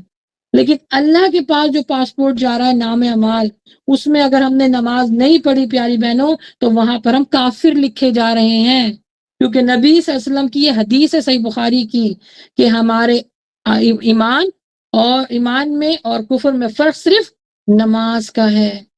ہم جنت، کیونکہ ہمارا جو جنت کا جو پاسپورٹ ہے نام اعمال، اس میں اگر ہم نماز نہیں پڑھ رہے تو وہاں پر ہم کافر لکھے جا رہے ہیں۔ بہت توجہ کرنے کی ضرورت ہے، اپنے بچوں کو بھی اس کے بارے میں بتائیے، گھر والوں کو بھی اس کے بارے میں بتائیے، اپنی نمازوں کا خیال رکھیں، ساتھ ساتھ اپنے بچوں کا بھی نماز، جیسے میں نے بتایا نا کہ 10 سال سے بڑا بچہ، 10 سال سے پہلے نا بچے کی تربیت ہوتی ہے، اس کی تربیت کریں۔ 10 سال سے بڑا بچہ اگر نماز نہیں پڑھنا، مارے اس کو، لیکن منہ پر نہیں مارے، ایسے ہی مارے کہ اس کو تنبیہ ہو کہ ہاں اس اماں اور ابا مجھ سے اس بات پہ ناراض ہو رہے ہیں کہ میں نے نماز نہیں پڑھی۔ اللہ معاف فرمائے، جب بچہ ہماری نافرمانی کرتا نا، جب ہمارے کان پر جوں رینگتی ہے یہ تو نافرمان ہو گیا، جب وہ نماز نہیں پڑھ رہا ہوتا، جب وہ قرآن نہیں پڑھتا، جب وہ تعلیمات پر عمل نہیں کرتا، علم کو حاصل نہیں کرتا، جب ہمارے کان پہ جوں نہیں رینگتی ہے، تب نہیں ہمیں ہمارا بچہ نافرمان لگتا، وہ اللہ کی نافرمانی کر رہا ہوتا ہے۔ لیکن جب ہماری نافرمانی کر رہا ہوتا ہے تو اس کو آگ کر دیتے ہیں۔ کچھ خواتین تو کہتی ہیں اللہ معاف فرمائے میں دودھ نہیں بخشوں گی، عجیب عجیب سے ڈائلاگ ہم لوگوں نے جو ہے نا وہ پتہ نہیں کہاں سے سیکھ لیے ہیں۔ کتنے لوگ میں نے باپ کو سنا ہے یہ کہتے ہوئے کہ میں نے اس کو آگ کر دیا. کوئی کانسیپٹ ہی نہیں ہے. آگ تو آپ کر ہی نہیں سکتے، نہ اپنی جائیداد سے نہ اپنی زندگی سے اولاد کو. اس کی تربیت کریں. اگر وہ بگڑ رہا ہے یا بگڑ رہی ہے تو اس میں کہیں کہیں آپ کا بھی ہاتھ ہے، بلکہ موسٹلی آپ ہی کا ہاتھ ہے، کیونکہ اللہ تعالیٰ نے آپ کو اولاد دی ہے، اللہ کی امانت ہے یہ. وہ آپ کے لیے صدقہ جاریہ بن سکتی ہے اگر اس کو دین پہ چلائیں گی تو اس میں اپنے بچوں کی نمازوں کا بھی خیال رکھیں، کیونکہ کچھ لوگوں کی نمازیں ایسی ہیں جیسے وہ ٹربو نماز کا ہے، میں تو ان کو کہتی ہوں اتنی جلدی جلدی پڑھتے ہیں. بچوں کو بھی میں نے کتنا دیکھا ہے، خواتین کو دیکھا ہے، ایسی نماز پڑھتی ہیں کسی سے خیال ہی نہیں ہوتا. اللہ معاف فرمان کے کپڑے ایسے ہوتے ہیں کہ نماز ہی ان کی قائم ہی نہیں ہوتی ہے. پھر اگر آپ نے اپنے سطر کا خیال نہیں رکھا نا تو آپ کی نماز قائم ہی نہیں ہو گئی. جیسے بال نظر آ رہے ہیں یا کپڑا آپ نے دوپٹہ ایسا پہن لیا کہ جس سے بال نظر آ رہے ہیں، کپڑے ایسے پہنے یا بہت ٹائٹ ہیں یا بہت جسے کہتے ہیں باریک ہے، نماز نہیں قائم ہوگی. ایسی نمازیں منہ پہ مار دی جائیں گی. اگین ہمارا یوٹیوب کے اوپر نماز محمدی کا پورے تقریباً جو ہے وہ 47 لیکچرز ہیں. اس میں میں نے تجوید، اس میں میں نے جو اس کی اہمیت ہے نماز کی انشاءاللہ، کیونکہ ہمارا جو انسان سے ریلیٹڈ جو ہمارا سیشن چل رہا ہے اس میں نماز قرآن اس کے بارے میں بتاؤں گی. لیکن اگین اگر کسی کو ابھی جاننا ہے تو یوٹیوب کے اوپر وزٹ کر لیں. نماز محمدی ہم نے پوری اسٹیپ بائی اسٹیپ آپ لوگوں کو سکھائی ہوئی ہے. پھر ہے رمضان کے روزے، جیسے بتا رہی تھی نا خواتین کو 4 چیزیں اپنے اندر پیدا کرنی ہے. رمضان کے روزے، اسی طرح رمضان کے روزے ہمارے اوپر فرض ہیں، اور جو رمضان کے روزے رکھتا ہے اللہ سبحانہ تعالیٰ اس کے لیے جنت کا راستہ آسان بنا دیتا ہے. اچھا، رمضان کے روزوں میں آپ نے خیال یہ رکھنا ہے کہ جو چھوٹ جاتے ہیں نا روزے بعد میں، کیونکہ وہ قضا ہے، قضا کی ادائیگی دینی ہے کیونکہ فرائض ہے. فرض اگر آپ نے چھوڑ دیا تو روزہ محشر آپ کو جو ہے وہ جہنم میں ڈال دیا جائے گا.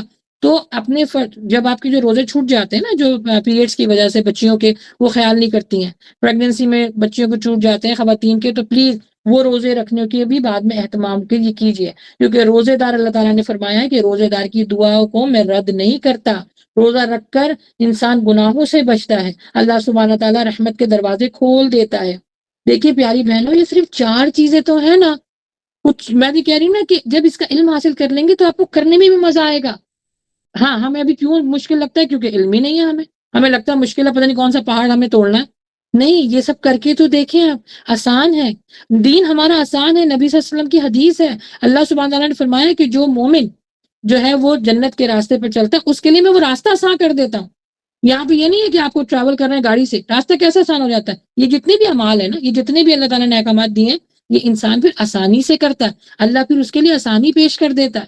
اور اللہ تعالیٰ فرماتا ہے جب میں کسی کے لیے بھلائی اور نیکی کا ارادہ کرتا ہوں اس کو دین کا فہم عطا کر دیتا ہوں.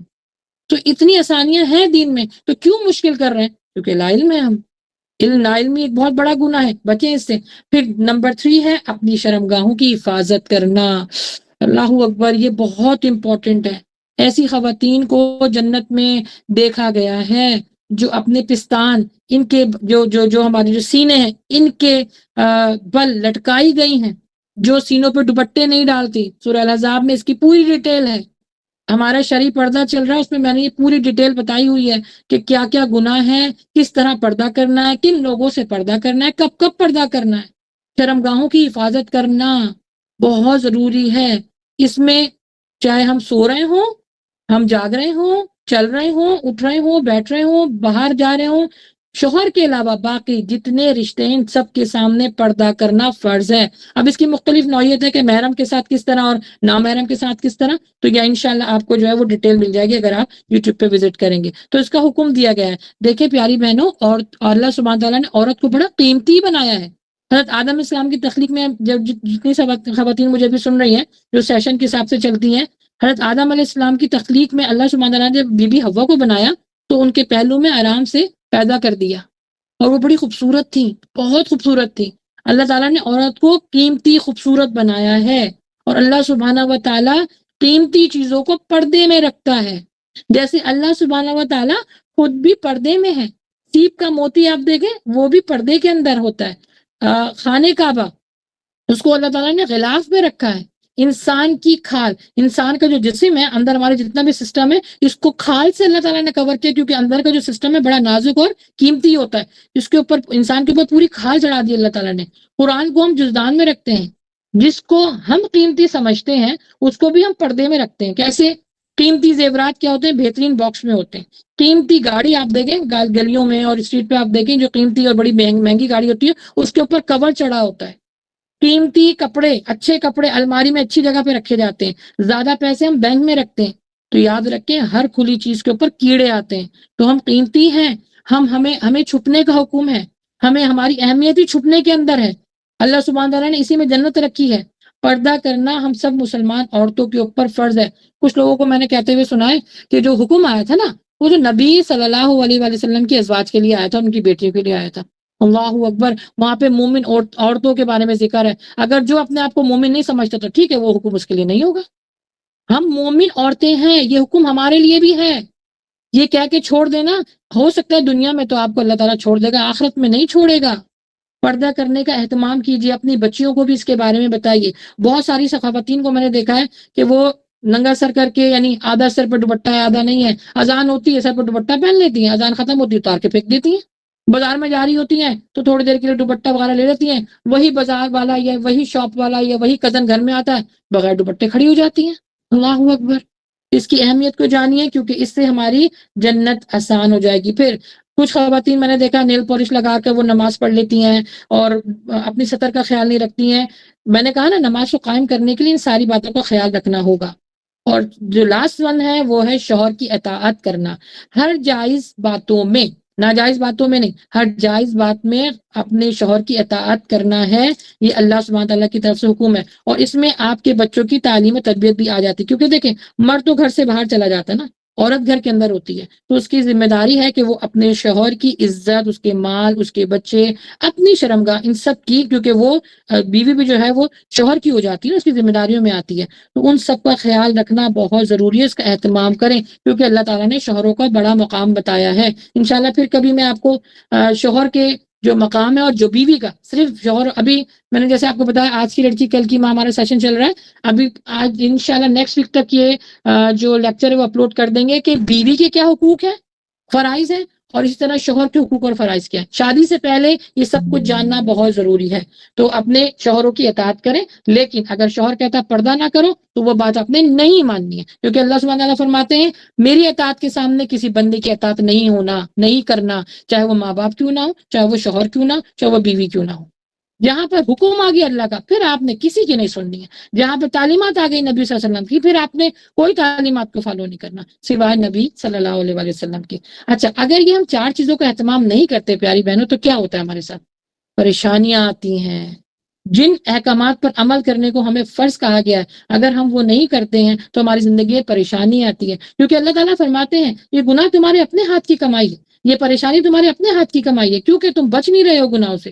دیکھیے اللہ نے اچھے اور برا راستہ دونوں بتایا ہے، یہ زندگی آزمائش کی جگہ ہے، یہاں ہم سب کا امتحان ہو رہا ہے، کسی کا اولاد کے ذریعے، کسی کا نفس کے ذریعے، کسی کی مال کے ذریعے، بیماری، بھوک، امیری، غریبی، آزمائش سب جا رہے ہیں، امتحان سب کا ہو رہا ہے، یہ آزمائش ہو کے رہے گی، جیسے پیغمبروں کی آزمائش ہوئی، یہاں تک کہ شیطان کی بھی آزمائش ہوئی نا، جیسے میں نے پچھلے لیکچر میں آپ کو بتایا تھا کہ شیطان جو وہ فرشتوں میں بیٹھا ہوا تھا تو اس کی آزمائش یہی نا کہ اللہ سبحانہ تعالیٰ نے فرمایا کہ سجدہ کرو، اس نے سجدہ کرنے سے انکار کر دیا، آگے اس کے اوپر آزمائش، جنوں کی آزمائش بھی ہے، انبیاء، ہر جان جس کے اندر شعور ہے نا اس کی آزمائش ضرور ہونی ہے، اور ہمارے اوپر سب سے بڑی آزمائش ہے ہی شیطان کی شکل میں۔ اس نے قسم کھائی ہوئی ہے نا کہ میں، اور اس نے وعدہ لیا ہوا ہے کہ میں آدم کی اولاد کو چاروں طرف سے بہکاؤں گا، گھیروں گا، وہ ہمارا کھلا دشمن ہے، تو اس سے بچنے کے لیے آپ نے کیا پڑھنا ہے؟ اعوذ باللہ من الشیطان الرجیم، یہ پڑھتی رہا کریں تاکہ شیطان دور رہے۔ پیاری بہنوں دیکھیں ہر کوئی آزمایا گیا، حضرت موسیٰ علیہ السلام کو دیکھ لیجئے، حضرت یوسف کو دیکھ لیجئے، حضرت یونس علیہ السلام، حضرت نوح علیہ السلام، حضرت ابراہیم علیہ السلام، حضرت ابراہیم علیہ السلام کے اوپر اولاد کی وجہ سے ان کو دیکھیں کہاں کہاں سے آزمائش نہیں آئی ہے، کہاں کہاں سے آزمائش نہیں آئی ہے۔ پھر میرے اور آپ کی نبی صلی اللہ علیہ وآلہ وسلم کا تو فرمان ہے کہ جتنا دین کے معاملے میں آزمایا گیا ہوں، میں ستایا گیا ہوں، اتنا کوئی نہیں ستایا گیا ہے۔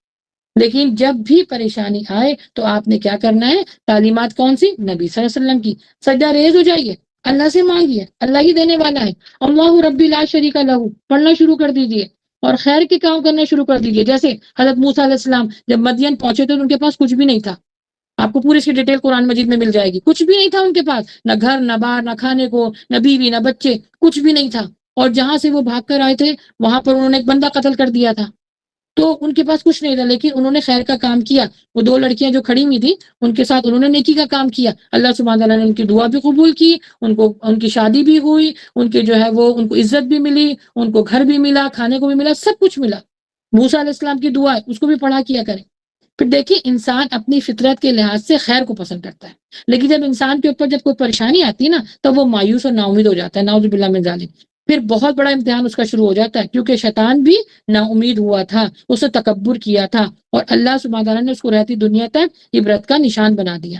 اور شیطان 2 طرح کے لوگوں کو تنگ نہیں کرتا. ایک جو کفر اور شرک میں پڑے ہوئے ہوتے ہیں نا ان کو تنگ نہیں کرتا، بھائی اس کا کام تو ختم ہو گیا، سب سے بڑا امپورٹنٹ کام. شیطان اور ان لوگوں کو بھی تنگ نہیں کرتا جو اپنے ایمان میں بڑے مضبوط ہوتے ہیں، جو اللہ اور اپنے بیچ میں کوئی گیپ نہیں رکھتے، ذکر و اذکار کرتے ہیں، صبح شام کے جو ہے وہ دعائیں پڑھتے ہیں، قرآن کی تلاوت کرتے ہیں، احکامات پر عمل کرتے ہیں. شیطان تنگ کرتا ہے مجھ اور آپ جیسے لوگوں کو، جو ہم اپنے اللہ کے بیچ میں گیپ رکھتے ہیں. کبھی نماز پڑھی نہیں پڑھی، کبھی شرمگاہ کی حفاظت کی نہیں کی، رمضان کے روزے ایسے رکھ لیے، غیبت کرتے ہوئے، گناہ کرتے ہوئے. ہم جب یہ چیزیں رکھتے ہیں تو یاد رکھیں انسان جب نا امید ہوتا ہے تو اس کے اندر سے ایک نیگیٹو انرجی نکلتی ہے، اور وہ نیگیٹو جو انرجی ہے وہ کس کو اٹریکٹ کرتی ہے؟ وہ شیطان کو اٹریکٹ کرتی ہے. اس کو نا ہم میں سے اپنی جیسی بو آنے لگتی ہے. وہ پھر کیا کہتا ہے کہ او ہو یہ تو اللہ سے دور ہو گیا، یہ تو اللہ سے دور ہو گیا، اب یہ میرا بھائی ہے، اب میں جیسے چاہوں گا اس کو وسوسے ڈالوں گا، اور انسان بہکنے لگتا ہے. پھر پریشانی تکلیف اس کے اوپر آ جاتی ہے، اور جب وہ آ جاتی ہے تو پھر انسان جو ہے وہ کیا ہوتا ہے؟ اللہ سے دور ہونا شروع ہو جاتا ہے. تو اس کے لیے آپ نے ذکر و اذکار زیادہ سے زیادہ کرنا ہے. یاد رکھیں پیاری بہنوں، آپ کے پاس جو بھی پریشانی تکلیف آتی ہے، اچھی بری تقدیر، یہ سب اللہ کی طرف سے ہے نا. یہ کہا گیا ہمیں کہ ان سب گناہوں سے بچو. پھر اس کے بعد اللہ سبحانہ تعالیٰ جب تمہیں بچائے گا تو ساتھ سکون بھی دے گا. اللہ ہی خیر اور ہر چیز کا مالک ہے، ہر چیز اللہ کی طرف سے آتی ہے، خیر کا مالک اللہ ہے. خیر کا سوال کیا کریں اللہ سے، اللہ کے پاس فضل ہے، خیر ہے، برکت ہے، رحمت ہے. لیکن اللہ سبحانہ تعالیٰ نے جو کچھ ہمارے لیے فیصلہ کیا ہوتا ہے وہ ہمارے لیے بہتر ہے. یہ سوچ کر اس پر عمل کر کے تو دیکھیں. جب آپ دعا کرتی ہیں نا تو ہمیشہ یہ دعا کیا کریں، اللہ مجھے جو بھی عطا کر خیر اور آسانی کے ساتھ، اور جس سے تو راضی ہوتا ہے اللہ سبحانہ تعالیٰ مجھے بھی اس پر راضی کر دے. لیکن یاد رکھیں ہمیشہ، جیسے میں نے پہلے بتایا کہ جو خیر ہے وہ آخرت کی خیر ہے. اپنی آخرت کی خیر کے لیے عمل بھی کیجیے اور اس کے لیے دعا بھی مانگیے. اللہ کے نبی صلی اللہ علیہ وسلم کا فرمان یہی ہے کہ کامیاب ہو گیا وہ شخص جس کے لیے آخرت میں خیر ہوگی، وہ جنت میں داخل ہو سکتا ہے، وہ جہنم سے بچ سکتا ہے. اسی طرح خیر کرنے کے لیے، خیر کو طلب کرنے کے لیے اس کے کچھ اسباب ہیں، وہ بھی اختیار کرنا ہے. وہ کیا ہے خیر کے اسباب طلب کے؟ ایمان اور تقوی کو مضبوط رکھیے تاکہ شیطان آپ کے پاس نہ آ سکے. دیکھیے خیر اور کس سے آتی ہے؟ تقوی اور ایمان کے ساتھ آتی ہے. جب یہ دونوں چیزیں کسی لیڈر میں، کسی ٹیچر میں، گھر کے سربراہ ہوتا ہے، ملک کا سربراہ ہوتا ہے، اگر اس میں نہیں ہوگی تو ان کا ظلم عام ہوگا، تو ان سے خیر روک لی جائے گی. تو تقوی اور ایمان، تقوی مطلب اللہ سے ڈریں، اور ایمان اپنی یقین رکھیں کہ جو کچھ میرے اوپر پریشانی ہے اللہ کی طرف سے آئی، اللہ ہی دور فرمائے گا. یقین رکھیں اس پر. پھر فرض کی ادائیگی کریں. فرض کی ادائیگی کرنے والوں کو بھی اللہ تعالیٰ خیر دیتا ہے. ایک بڑی پیاری بات ہے کہ جس نے دنیا کی جو کرواہٹ صبر کے ساتھ چکھی اس کو آخرت کی مٹھاس ضرور ملے گی. پھر اپنے اندر نرمی رکھیں تو خیر کے دروازے کھلیں گے. روزہ رکھیں، روزے جو سنت کے اعتبار سے ہیں، جو میں نے آپ کو فرض بتایا وہ رکھیں. روزہ جو ہے وہ ڈھال بنتا ہے. پھر صدقہ زیادہ سے زیادہ دیں. خواتین کو تو اس چیز کا حکم ملا ہے نبی صلی اللہ علیہ وسلم کی تعلیمات سے، کیونکہ جب ہم صدقہ نہیں دیتے تو ہم سے خیر روک لی جاتی ہے. اور عورتوں کو یہ حکم دیا ہے اللہ کے نبی صلی اللہ علیہ وسلم نے کہ تم زیادہ سے زیادہ صدقہ دو، کیونکہ تمہاری تعداد جہنم میں زیادہ دیکھی گئی ہے. اور اس میں سب سے بڑا ریزن یہ ہے کہ تم شوہر کی نافرمانی کرتی ہو، اس کی ناشکری کرتی ہو. اور یہ حدیث ہے کہ جو لوگوں کا شکر ادا نہیں کرتا تو وہ اللہ کا بھی شکر ادا نہیں کرتا. تو اس کے لیے بھی بہت آپ نے توجہ دینی ہے کہ صدقہ دیجیے. بھلے سے اچھی بات کہہ دیں، بلغوا انی ولو آیا، پہنچا دیجیے ایک ہی آیت کیوں نہ ہو. اگر آپ کے پاس پیسہ نہیں ہے، آپ کچھ اور نہیں کر سکتی، کوئی ایک بات، کوئی ایک اچھی حدیث، کوئی قرآن کا کوئی جو آیت ہے یا سورت ہے وہ کسی کو بتا دیجیے. یہ بھی ہمیں حکم دیا گیا ہے. تو صدقہ زیادہ سے زیادہ دیجیے. صدقہ ہمارے گناہوں کو معاف فرماتا ہے اور جنت کے راستے کو آسان بناتا ہے. اور توبہ استغفار یعنی توبہ کرنے سے بھی خیر ملتی ہے. ایک شخص نبی صلی اللہ علیہ وسلم کے پاس آیا اور اس نے کہا کہ مجھے خیر چاہیے. تو اللہ کے نبی صلی اللہ علیہ وسلم نے اس کو فرمایا کہ یہ پڑھا کرو سبحان اللہ و بحمدہ. تو اس نے جب پڑھنا شروع کیا تو اس کے دونوں ہاتھ ایسے جیسے نہیں دعا مانگتے ہیں، تو اس نے اسی اسٹائل میں اس نے پڑھنا شروع کیا. تو جب وہ پڑھ کے جانے لگا تو نبی صلی اللہ علیہ وسلم نے فرمایا کہ اس کلمات کی بدولت اس نے اپنے دونوں ہاتھوں کو خیر سے بھر لیا ہے۔ ایک اور پڑھا کریں، اللہم اغفر لی وارحمنی واہدنی، اللہ سبحانہ تعالیٰ مجھے معاف فرما دے، مجھ پر رحم فرما دے اور ہدایت فرما دے، مجھے ہدایت دے دے۔ کس کی؟ قرآن کی۔ اللہ سبحانہ تعالیٰ مجھے ہدایت دے دے کہ میں تیرے احکامات پر عمل کر سکوں۔ اچھا، گھر کے اندر جو لڑائیاں ہوتی ہیں نا، مسئلے مسائل ہوتے ہیں خواتین میں، میاں بیوی میں، آپ دیکھیں اس سے بھی انسان خیر سے محروم ہو جاتا ہے۔ اور اس کی بڑی حدیث، اس کی بڑی دلیل حدیث وہ کیا ہے کہ جب نبی صلی اللہ علیہ وآلہ وسلم لیلۃ القدر کے لیے بتانے کے لیے باہر آ رہے تھے کہ لیلۃ القدر کون سی تاریخ کو ہوگی، تو وہاں پہ دو لوگ لڑ رہے تھے، وہ لڑنے کی وجہ سے وہ تاریخ اللہ سبحانہ تعالیٰ نے ان کو بھلا دی۔ اب اس کے اندر کوئی حکمت ہوگی، اللہ واللہ عالم، اللہ بہتر جانتے، بٹ یہاں پہ بتایا گیا ہے کہ جو لوگ لڑتے ہیں، جن کے گھروں میں لڑائی ہوتی ہے، اللہ ان کے گھروں سے خیر کو اٹھا لیتا ہے۔ پھر جہاں پر گناہ عام ہو جاتے ہیں، اعلانیہ گناہ بھی ہو رہے ہوتے ہیں، پھر جو لوگ اللہ کا شکر ادا نہیں کرتے، وہاں پہ بھی خیر نہیں آتی۔ دیکھیے، جیسے ہی آپ کے پاس کوئی خوشخبری آئے، جو کوئی بھی ایسا معاملہ یا کوئی بھی ایسی حاجت آپ کی پوری ہو، خوشخبری آئے، آپ نے فوراً سجدہ ریز ہو جانا ہے، صدقہ دیجیے، اور 3 دن تک اس خوشخبری کے بارے میں کسی کو نہ بتائیں، نظر لگتی ہے۔ ابھی پچھلے دنوں میرے ساتھ 2-3 سسٹر آئی ہیں، یہی معاملہ ان کا ہوا کہ وہ کہتی ہیں آسیب ہے یا پھر میرے پر کسی نے جادو کر دیا۔ سب سے پہلے دیکھا کریں کہ آپ کا اپنا عمل کیا۔ آپ لوگوں کو اپنی جو چیزیں بتاتے ہیں وہ کتنی بریگنگ کر کے بتاتے ہیں کہ بھائی میرے پاس یہ ہے، مجھے ابھی یہ ملا۔ یہاں بتایا جا رہا ہے کہ 3 دن تک کسی کو کچھ نہ بتائیں، کچھ نہ بتائیں، یہ طریقہ ہے نبی صلی اللہ علیہ وسلم کا۔ اور اس کے بعد جا کے، کیونکہ جب آپ صدقہ دے دیتی ہیں، سجدہ کر لیتی ہیں، تو پھر اس میں اندر سے جو بلائیں مصیبتیں ہوتی ہیں، نظر بد ہوتی ہیں، اللہ سبحانہ وتعالیٰ اس کو اپنی حکمت سے جو ہے وہ دور کر دیتا ہے۔ اب ہے دعا مانگنے کے آداب، اور ابھی تو ہم نے یہ دیکھا کہ خیر کی دعا، اب کے دعا مانگنے کے آداب کیا ہیں۔ دیکھیں، دعا میں بڑی قوت ہے، خالق جو حقیقی کو پکارنے میں ایک عجیب سے لذت اور سرور ملتا ہے، اندھیروں سے اجالوں کی طرف سفر کرنے لگتا ہے انسان، مصیبتیں ٹل جاتی ہیں، آزمائشیں جو ہے وہ رحمتوں میں اللہ تعالیٰ اس کو بدل دیتا ہے، خوف ختم ہو جاتا ہے۔ کس کا خوف؟ بیماری کا خوف، مسکین ہونے کا، غربت کا، نافرمان ہونے کا۔ جب آپ دعا مانگتے ہیں اللہ سے، دعا مومن کا ہتھیار ہے۔ دعا مانگا کریں، اللہ کو دعا مانگنا انسانوں کا بڑا پسند ہے۔ دعا سے اللہ کی رحمت عطا ہوتی ہے۔ دعا اپنے لیے مانگنا مومن کے ہتھیار اور عبادت ہے، اور دوسروں کے لیے مانگنا خدمت اور احسان ہے۔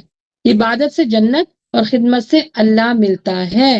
دعا کا قبول ہونا نعمت ہے، اور نہ قبول ہونا وہ بھی عبادت ہے، کیونکہ جتنی دیر تک آپ کی دعا قبول نہیں ہو رہی ہے تو آپ مستقل عبادت میں ہیں، کیونکہ میں نے کیا بتایا، حدیث کیا بتاتی ہے ہم کو، دعا مانگنا ایک عبادت ہے۔ تو جب تک سے آپ کی دعا قبول نہیں ہو رہی، یہ مت سوچیں کہ اللہ تعالیٰ آپ کو بھول گیا ہے، اتنی دیر تک آپ عبادت میں ہیں، عبادت کر رہے ہیں۔ تو اور کوئی دعا رد نہیں ہوتی پیاری بہنوں، یاد رکھیے۔ کتنے لوگوں کو میں نے یہ سنا ہے کہ ہماری دعائیں قبول نہیں ہو رہی، نہیں، یہ مت کہا کریں۔ دعا کی قبولیت کے لیے اللہ تعالیٰ نے ٹائم رکھا ہوا ہے، یہ میں اور آپ نہیں جانتے۔ جیسے سورہ بقرہ میں اللہ سبحانہ تعالیٰ نے فرمایا ہے، سورہ بقرہ میرے خیال سے غالباً ہے وہ 186، جس میں اللہ تعالیٰ نے فرمایا کہ اے نبی ان سے کہہ دیجئے کہ جب یہ میرے بندے آپ سے میرے بارے میں سوال کریں تو آپ کہہ دیجئے کہ میں ان سے بہت قریب ہوں، انی قریب، میں بہت قریب ہوں۔ جب یہ مجھے پکارتے ہیں تو میں ان کی پکار کو قبول کرتا ہوں، اسی لیے ان کو بھی چاہیے کہ یہ میری بات مانیں۔ دیکھیں یہاں پر کیا آ گیا، میں تمہاری دعا کو قبول کروں گا، تمہاری دعا کو میں سنتا ہوں، تم کو عطا بھی کروں گا، لیکن ان کو بھی تو چاہیے کہ یہ میری بات مانیں، مجھ پر ایمان رکھیں۔ ان کی بھلائی اسی میں ہی ہے کہ یہ مجھ سے مانگے اور میرا کہنا مانے، اسی میں ان کی بھلائی ہے۔ تو دعا کو کبھی یہ مت سمجھیے گا کہ دعا رد ہوتی ہے، دعائیں رد نہیں ہوتی ہیں، دعائیں قبول ہوتی ہیں۔ دیکھیں اس آیت کے اندر جو میں نے ابھی پڑھی ہے، جس کا ترجمہ، اس کے اندر ہمیں ٹائم نہیں بتایا گیا کہ آج آپ نے دعا مانگی صبح قبول ہو جائے گی۔ یہاں کہا گیا ہے کہ انی قریب، میں تمہارے بہت قریب ہوں، آپ مجھ سے سوال کرو، میں آپ کو اس کا جواب دوں گا، یعنی آپ کی دعاؤں کو قبول کروں گا۔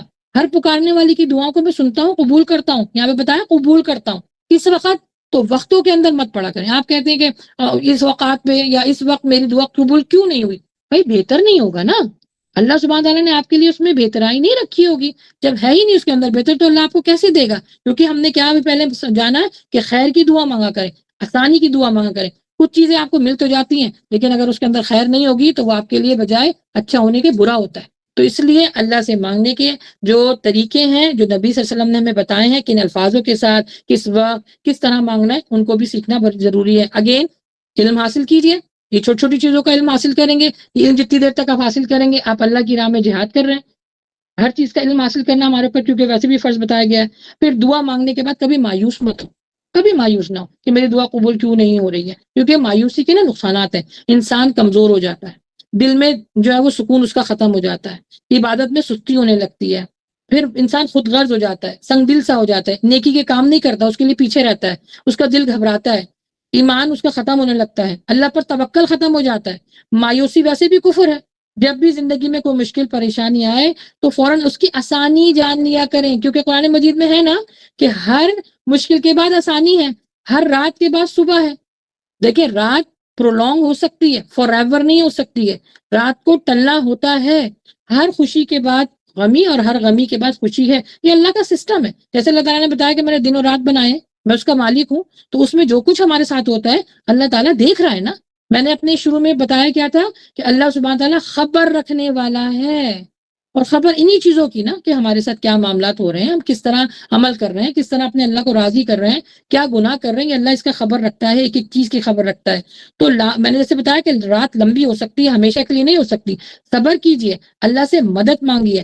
اللہ کے خزانوں میں سے ایک خزانہ جیسے میں نے پچھلے والے لیکچر میں بھی آپ کو بتایا تھا، لا حول ولا قوت الا باللہ، وہ پڑھا کریں، یہ ہر دفعہ پڑھا کریں، یہ آپ کی پریشانی کو دور کرے گا، آپ کی تھکاوٹ، آپ کی خوف کا علاج ہے، یہ آپ کے اندر عاجزی پیدا کرے گا۔ لا حول ولا قوت الا باللہ، نیکی کی طلب بڑھے گی آپ کے اندر، شکر اور صبر زیادہ کریں گے، آپ لازمی پڑھا کریں گے۔ پھر ہے کہ آخر میں انشاءاللہ پھر اس کے بعد سوال و جواب کا سیشن رکھیں گے۔ آخر میں ہے کہ ہر چیز کے لیے اللہ تعالیٰ نے کچھ رولس اور ریگولیشنز بنائی ہیں، کچھ ایٹیکیٹس ہوتے ہیں نا، اس طرح دعا مانگنے کی بھی ایٹیکیٹس ہیں، آداب ہیں۔ وہ کیا ہے کہ سب سے پہلے آپ نے اللہ سبحانہ تعالیٰ کی حمد و ثنا بیان کرنی ہے، سبحان اللہ و بحمدہ، ابھی میں نے آپ کو بتایا ہے۔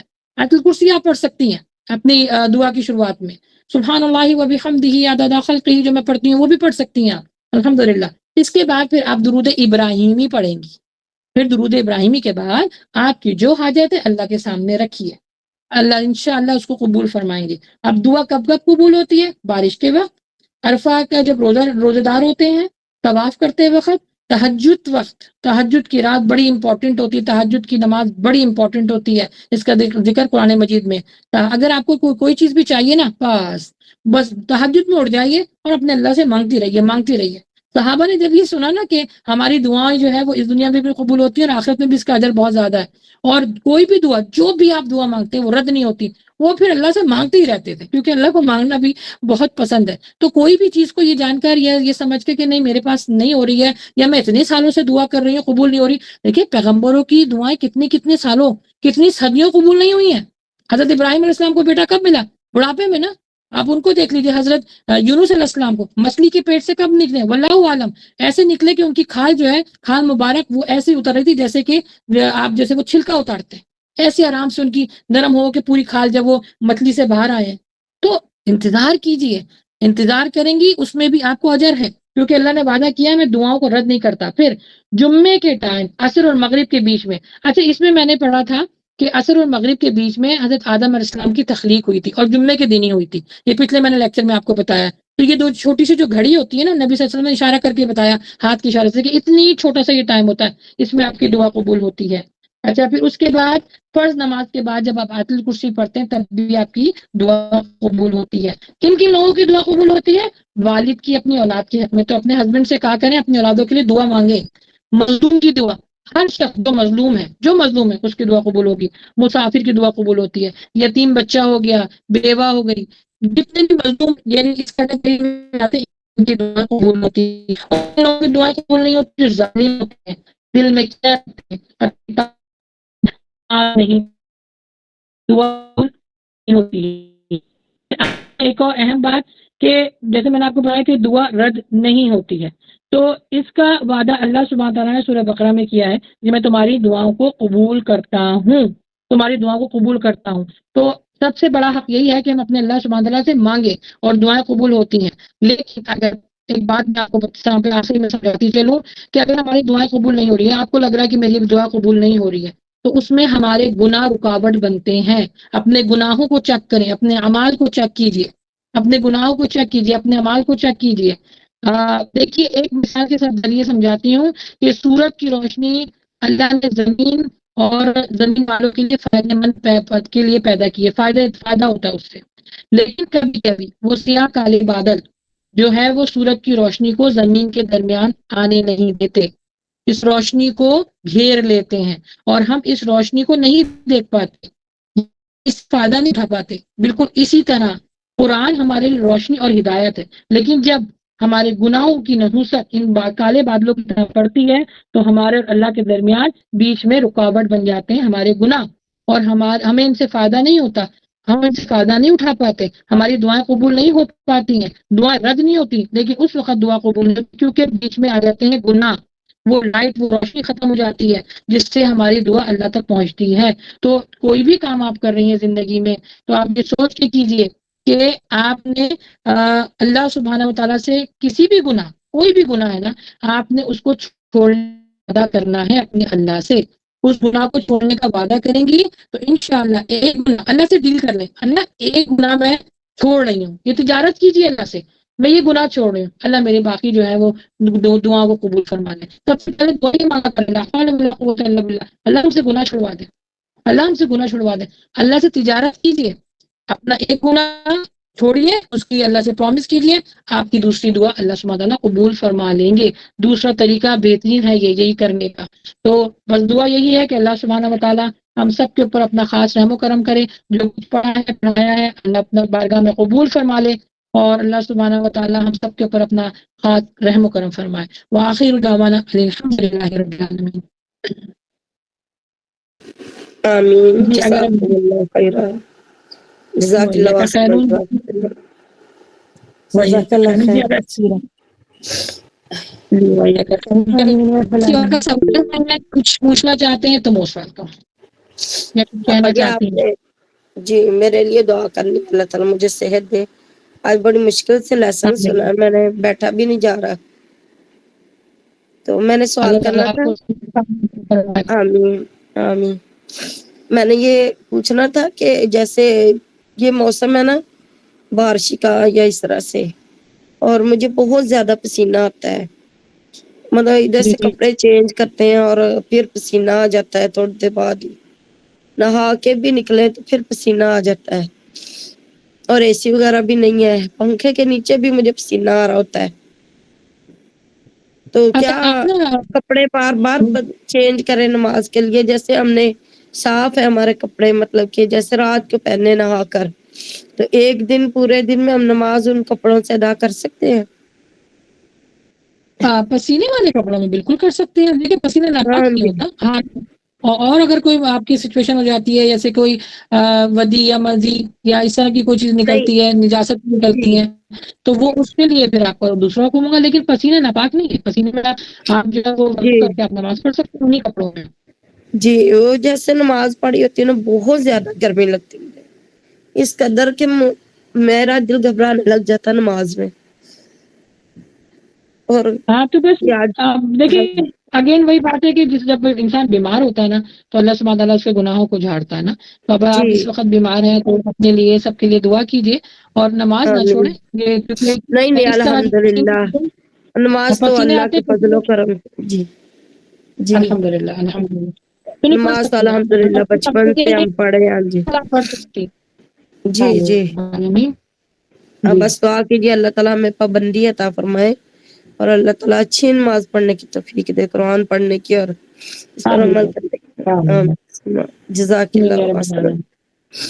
اور مجھے نا وعلیکم نسخہ لکھ کے دیں اس کا زکام کا، اور گلا میرا بہت خراب ہے، رمضان سے ہی تقریباً بہت زیادہ گلا جو ہے نا میرا ڈسٹرب ہو رہا ہے، میں نے آپ کو میسج کیا تھا، وہ اس کا ابھی مجھے آنسر نہیں ملا، آپ کے مسائل کا حل۔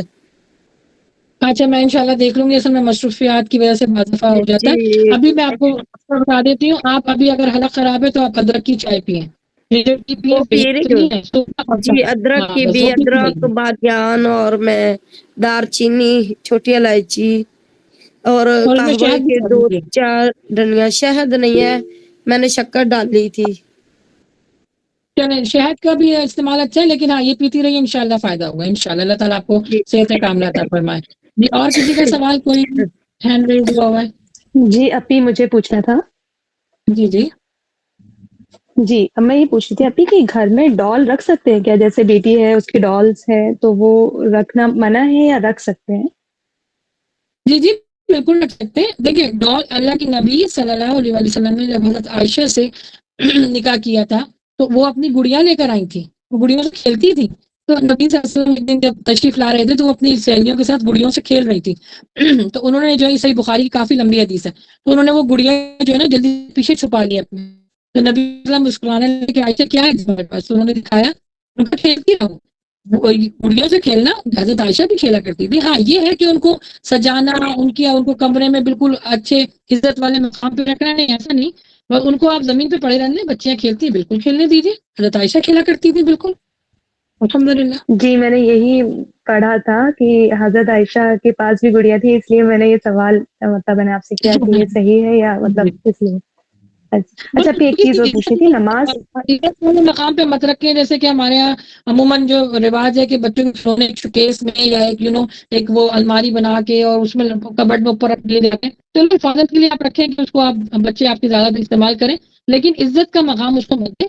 زمین پہ پڑے رہنے دیجیے کونے پر جہاں پہ بچیاں کھیلتے ہیں، لیکن بالکل رکھ سکتے ہیں، جائز ہے.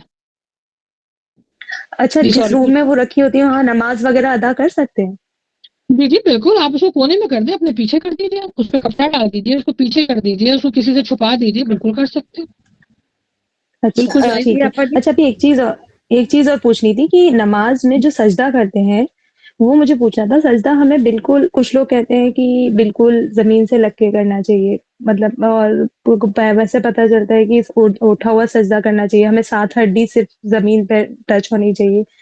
تو وہ مجھے جاننا تھا کہ سجدے میں ہمیں کیسے مطلب کیا کرنا چاہیے. اچھا سوال ہے یہ، لیکن بڑا اختلافی مسئلہ ہے یہ، اس میں بڑی بحث و مباحثہ ہوتا ہے. جو ہمارے جو چاروں ائمہ ہیں ان کے بیچ میں اختلاف ہے کہ سجدہ جو ہے وہ کچھ کہتے ہیں مردوں کی طرح نہیں اور سب کچھ کہتے ہیں عورتوں کی طرح ڈفرینٹ ہے. دیکھیں جو میری ابھی تک ریسرچ ہے اور جو الحمدللہ جو حدیثوں سے میں نے اخذ کیا اور جو الحمدللہ مستند بات ہے، وہ میری اور آپ کی بات تو ہے نہیں، مستند بات جو حدیث میں آئی ہے وہ یہ ہے کہ اللہ کے نبی صلی اللہ علیہ وسلم کی صحیح مسلم کی حدیث ہے. یہ حدیث کا نمبر ہے 631. یہ مجھے اس لیے یاد ہے کیونکہ لوگ مجھ سے سوال پوچھتے ہیں زیادہ. اس کے کافی لمبی حدیث ہے کہ کچھ نوجوان جو اللہ کے نبی صلی اللہ علیہ وسلم کے پاس آئے تھے اور انہوں نے جو ہے وہ ان کے ساتھ ٹائم گزارا کہ ہم دیکھنا چاہتے ہیں کہ دین اسلام میں کیا کیا چیزیں ہیں. تو انہوں نے نبی صلی اللہ علیہ وسلم کو دیکھنے کے لیے ان کے ساتھ ٹائم گزارا. تو جب نماز کا ٹائم یعنی طریقہ آیا تو انہوں نے وہ بھی دیکھا. پھر کچھ دن کے بعد انہوں نے کہا کہ اب ہم اپنے گھر کی طرف جاتے ہیں. تو نبی صلی اللہ علیہ وسلم نے فرمایا کہ تم اپنے جس طرح تم نے مجھے نماز پڑھتے دیکھی ہے اسی طرح نماز پڑھو اور اپنے گھر والوں کو بھی اس کے بارے میں تلقین کرو. اب یہاں پہ مرد اور عورت کی کوئی تخصیص نہیں ہے. نبی صلی اللہ علیہ وسلم کی یہ صاف حدیث ہے جس میں بتایا گیا کہ جس طرح مجھے نماز پڑھتے دیکھتے ہو، تو جو نماز کا طریقہ ہے وہ مرد اور عورت کا کوئی ڈفرنٹ نہیں ہے. ڈفرنٹ کیا ہے؟ نہ سجدے کا، نہ ڈفرنٹ کیا ہے کہ سطر. جب عورت اگر سر سے لے کے پاؤں تک اپنے آپ کو نہیں چھپائے گی تو اس کی نماز نہیں ہوگی. مرد اگر سر کو ننگا کر کے بھی نماز پڑھے گا اس کی نماز ہو جائے گی. بس یہ فرق ہے. باقی اگین یہ اختلافی مسئلہ ہے، جو جس کو فالو کرنا چاہے، لیکن راجح قول یہی ہے کہ مرد اور عورت کی نماز یا سجدے میں کوئی فرق نہیں ہے. تو کہا ہمیں حکم ہے، یہ صحیح بخاری کی حدیث ہے، مشکات میں اس کی پوری ڈیٹیل آپ کو مل جائے گی کہ 7 ہڈیوں پر حکم دیا گیا ہے سجدے کرنے کا. اور یہ ایک بڑی ایکسٹریم پر جا کر ایک حدیث ہے جس کے صاف بڑے واضح الفاظ ہیں کہ کتوں کی طرح یا درندوں کی طرح اپنے آپ کو زمین پر سجدے کے لیے مت بچھاؤ. اب اس کے بعد آپ کو کیا چیز اور چاہیے کہ سجدہ اس طرح کریں اور اس طرح کریں؟ کتے کس طرح بیٹھتے ہیں، درندے کیسے بیٹھتے ہیں، اپنے پورے جسم کو زمین سے چپکا لیتے ہیں. تو اس کے لیے منع فرمایا. لیکن اب یہ بات ہے کہ جو اس کو فالو کرنا چاہے. راجح قول یہی ہے کہ جو نبی صلی اللہ علیہ وسلم کا طریقہ ہے اس میں مرد اور عورت کی کوئی تخصیص نہیں ہے، ویسی نماز پڑھنی چاہیے. نماز محمدی میں نے کہا نا کہ ہمارے یوٹیوب چینل پر ہے تو ضرور ٹرائی کر لیجیے گا. اس میں میں نے حدیث جی جی السلام علیکم بتائی ہے. آپا. ایک جی اور میں نے وعلیکم سوال کرنا تھا، السلام. وہی یہ جو تصویریں جیسے ہم بچوں کو پڑھا رہے ہوتے ہیں اسکول کے، تو کوئی برڈز وغیرہ بنانا، ان کو ڈرائنگ بنا کے دینا یا کوئی ایسا جانور وغیرہ، مطلب کہ بالکل شیپ تو نہیں بنتی ہے ہم لوگوں سے، تو لیکن بنانا، ان کو ڈرائنگ سکھانا، کیا سکھا سکتے ہیں؟ اچھا دیکھیے اس کے اندر یہ ہے کہ شوقیہ طور پہ نہ کریں ہم، نہیں یعنی کہ بنا ہمیں سکتی. شوق ہو. ہاں جی. ہاں شکل نہیں بنا سکتی، باڈی بنا سکتی ہیں. جیسے نبی صلی اللہ علیہ وسلم کی ہمیں واضح حدیث ملتی ہے کہ ان کو ایک گفٹ ملی تھی چادر، تو اس کے اندر کچھ شکل بنی ہوئی تھی اور حضرت عائشہ نے نا وہ دروازے کے بیچ میں وہ پردہ ٹانگ دیا تھا. اور نبی صلی اللہ علیہ وسلم وہاں پہ جب نماز پڑھنے کے کھڑے ہوئے تو انہوں نے آپ نے بھی حدیث پڑھی ہوگی، تو انہوں نے کہا کہ عائشہ یہ پردے کو یہاں سے ہٹاؤ یا پھر اس کی جو شکل ہے وہ بگاڑ دو. تو وہ جو شکل تھی نا وہ بگاڑ دی، تو پھر وہ نا ایسے لگ رہے تھے جیسے کہ جھاڑ، درخت کے جھاڑ. تو شکل نہ بنائیں، اور باقی یہ باڈی آپ بنا سکتی ہیں. شکل بنانا پھر گناہ ہے، پھر وہ گناہ ہے. پھر وہ والی حدیث آئے گی کہ روز محشر اللہ سبحانہ تعالیٰ پہ ایسے لوگوں سے کہا کہ جو بنایا ہے اس میں جان ڈالو، اس پہ تو وہی نہیں. تو احتیاط نہیں کریں. اگر دیکھیں اسکول کے بچوں کو ہم پڑھا رہے ہیں تو ڈرائنگ پھر وہ کیسے بنائیں گے اگر ہم ان کی جیسے ڈرائنگ ان کو ملی ہوئی ہے ہوم ورک میں یا ان کو سی ورک میں، ہاں جی، تو کیا تو کریں؟ دیکھیے نا، آپ تو پاکستان میں رہتے ہیں، ہم نے امریکہ میں کس چیز کا احتیاط کی ہوئی ہے؟ ہم نے پرمیشن لی ہوئی ہے کہ اگر اس طرح کی کوئی ڈرائنگ ہوگی تو ہمارے بچے یہ اس میں پارٹیسپیٹ نہیں کریں گے، اور وہ رسپیکٹ کرتے ہیں. وہ کہتے ہیں کہ کچھ اور کر لیں. تو اسی طرح آپ تو پاکستان انڈیا میں رہتے ہیں، آپ لوگ کو تو مسئلہ نہیں ہونا چاہیے. بٹ وہ جن سے آپ بات کریں گے ٹیچر ہیں ان کو بھی تو پتا ہونا چاہیے حدیث کا. بتائیں، اور بلکہ بتائیے تاکہ آپ کا ایک میسج، ایک اللہ کا جو حکم ہے ان لوگوں تک عام ہو. وہی ہے نا، جی بلدی کو انی والو آیا پتا کیا کیوں نہ بولے، کر ہی نہیں سکتے کیونکہ حدیث میں اس کی وعیدیں آئی ہیں. ہمارے بچے ہاں شکل نہیں بنا سکتے، اس کی باڈی بنا دیں. یہ بات ہے آپ ان سے، اس کا ثواب ہی ثواب ہے، جی ٹھیک ہے، ہاں لیکن منع جی. کسی اور کا سوال 2 منٹ رہ گئے انشاءاللہ، پھر یہاں پہ ظہر کا ٹائم شروع ہو گیا ہے. پھر وعیہ کا خیر، پھر انشاءاللہ نیکسٹ ویک اپنی ہمارا. ہاں جی جی بولیے. جی مجھے ایک چیز اور پوچھنی تھی کہ بہت سارے لوگ یہ بولتے ہیں کہ صبر کی دعا نہیں کرنی چاہیے، مطلب یہ کہ ہم اللہ تعالیٰ سے یہ کہہ رہے ہیں کہ ہاں ہمیں پریشانیاں آئے اور اس لیے پھر ہم صبر کریں، تو اس کے بارے میں اور بتائیے. صبر کی دعا نہیں کرنی چاہیے؟ صبر کی دعا کے لیے تو پوری سورت اتری ہوئی ہے قرآن. آخر میں کیا ہے؟ صبر کی تلقین کرو، حق کی تلقین کرو، صبر کرو. اور صبر کرنا ہمارے اوپر فرض ہے. مصیبت کی دعا نہیں مانگنی چاہیے کہ میرے اوپر جو آزمائش آئے گی اللہ تو آزمائش مجھے اس وجہ سے دے کیونکہ میرے گناہ جو ہے وہ جڑ جائیں گے. نہیں، آزمائش، پریشانی، مصیبت، بیماری، اس کی دعا نہیں مانگنی چاہیے کیونکہ اس کے کانسیپٹ یہ ہے نا کہ جب آپ کے اوپر یہ سب کچھ آتا ہے تو آپ کے درجات بلند ہوتے ہیں، گناہ جڑتے ہیں. تو مصیبت کی، جی موت کی دعا نہیں مانگنی چاہیے، لیکن اللہ سے جی ملاقات کا شوق رکھنا چاہیے. اور وہ ملاقات اللہ سے کیسے ہوگی؟ جی جب انسان مرتا ہے. تو اس کے لیے دعا نہیں جی مانگنی چاہیے. جی مطلب صبر کرنے کو، اور صبر بلکہ صبر مانگے. جن کو صبر نہیں ہے تو وہ شیطان کے راستے پہ چلتے ہیں. ہمیں تو حکم دیا گیا ہے کہ تم پریشانی اور مشکل پر صبر کرو. قرآن مجید میں کتنی جگہ آپ کو صبر کے لیے وَاسْتَعِینُوا بِالصَّبْرِ وَالصَّلَاةِ، جب تمہارے اوپر پریشانی آتی ہے تو نماز اور صبر سے کام لو. ٹھیک ہے، جی جی الحمدللہ. جی پھر جزاک اللہ خیر. ابھی وعلیہ کا خیر. جی انشاءاللہ بس اب وائنڈ اپ کرتے ہیں. اللہ سبحانہ و تعالیٰ سے دعا ہے کہ اللہ سبحانہ و تعالیٰ ہم سب کے عیبوں پر پردہ ڈال دے اور ہم کو دنیا اور آخرت کی کامیابی عطا فرمائے، دنیا اور آخرت کی رسوائی سے بچائے، ہم سب کو شیطان کے شر سے بچائے، اور ہمیں صرف اور صرف اپنی رضا کا غلام بنا لے. ہمیں ذہنی، جسمانی، روحانی سکون عطا فرمائے. اللہ سبحانہ تعالیٰ ہم سب کے اوپر اپنا خاص رحم و کرم فرمائے. آپ سب کا آنے کا بہت شکریہ. یوٹیوب پہ جتنے لوگ مجھے سن رہے تھے ان کو بھی بہت بہت آمین شکریہ. یا رب اللہ العالمین. بیٹھنا اپنی بارگاہ میں قبول جزاک فرمائے. اللہ انشاءاللہ نیکسٹ خیر ویک و ہمارا حسن. ٹاپک ارواح کے بارے میں ہے کہ روح اللہ تعالیٰ نے کیوں پیدا کی ہے. بڑا مزیدار ہے کیونکہ میں ابھی جب اس کی اسٹڈی کر رہی تھی تو بہت ساری چیزیں مجھے بھی سیکھنے کو مل رہی ہیں. تو بہترین ہے کہ لوگوں کو اس کے بارے میں بتائیے گا کہ اللہ سبحانہ تعالیٰ نے ہماری روح کو کیسے پیدا کیا، وہ ارواح کیسے پیدا ہوئی، ان کے کیا کیا معاملات ہیں، اور روح کو اللہ سبحانہ تعالیٰ نے اتنا جو ہے وہ چھپایا ہوا ہے. اس کا کیونکہ علم ہے لیکن بتایا نہیں گیا. اگین اس کی پوری ڈیٹیل ہے، بڑا مزہ آئے گا انشاءاللہ. Next week same time YouTube پر جو مجھے سن رہے ہیں وینسڈے کو سیم ٹائم جو ہے وہ ہم انشاءاللہ اسٹارٹ کریں گے. لوگوں کے ساتھ لنک ہم آپ کے ساتھ شیئر کریں گے تو لوگوں کے ساتھ لنک کو بھی شیئر کیجیے گا. یوٹیوب چینل اللہ کی بات تانیہ مجید پہ لائیو اسٹریمنگ بھی ہوتی ہے اور سارے لیکچرز آپ کو انشاءاللہ وہاں پہ مل جائیں گے. بس دعا یہی ہے کہ اللہ سبحانہ تعالیٰ اپنی بارگاہ میں قبول فرمائے. الحمدللہ. سبحانک اللہم و بحمدک اشہد ان لا الہ الا انت استغفرک و اتوب الیک. السلام علیکم و رحمۃ اللہ وبرکاتہ. وعلیکم السلام ورحمۃ وعلیکم اللہ. السلام ورحمۃ اللہ وبرکاتہ. السلام علیکم ورحمۃ اللہ.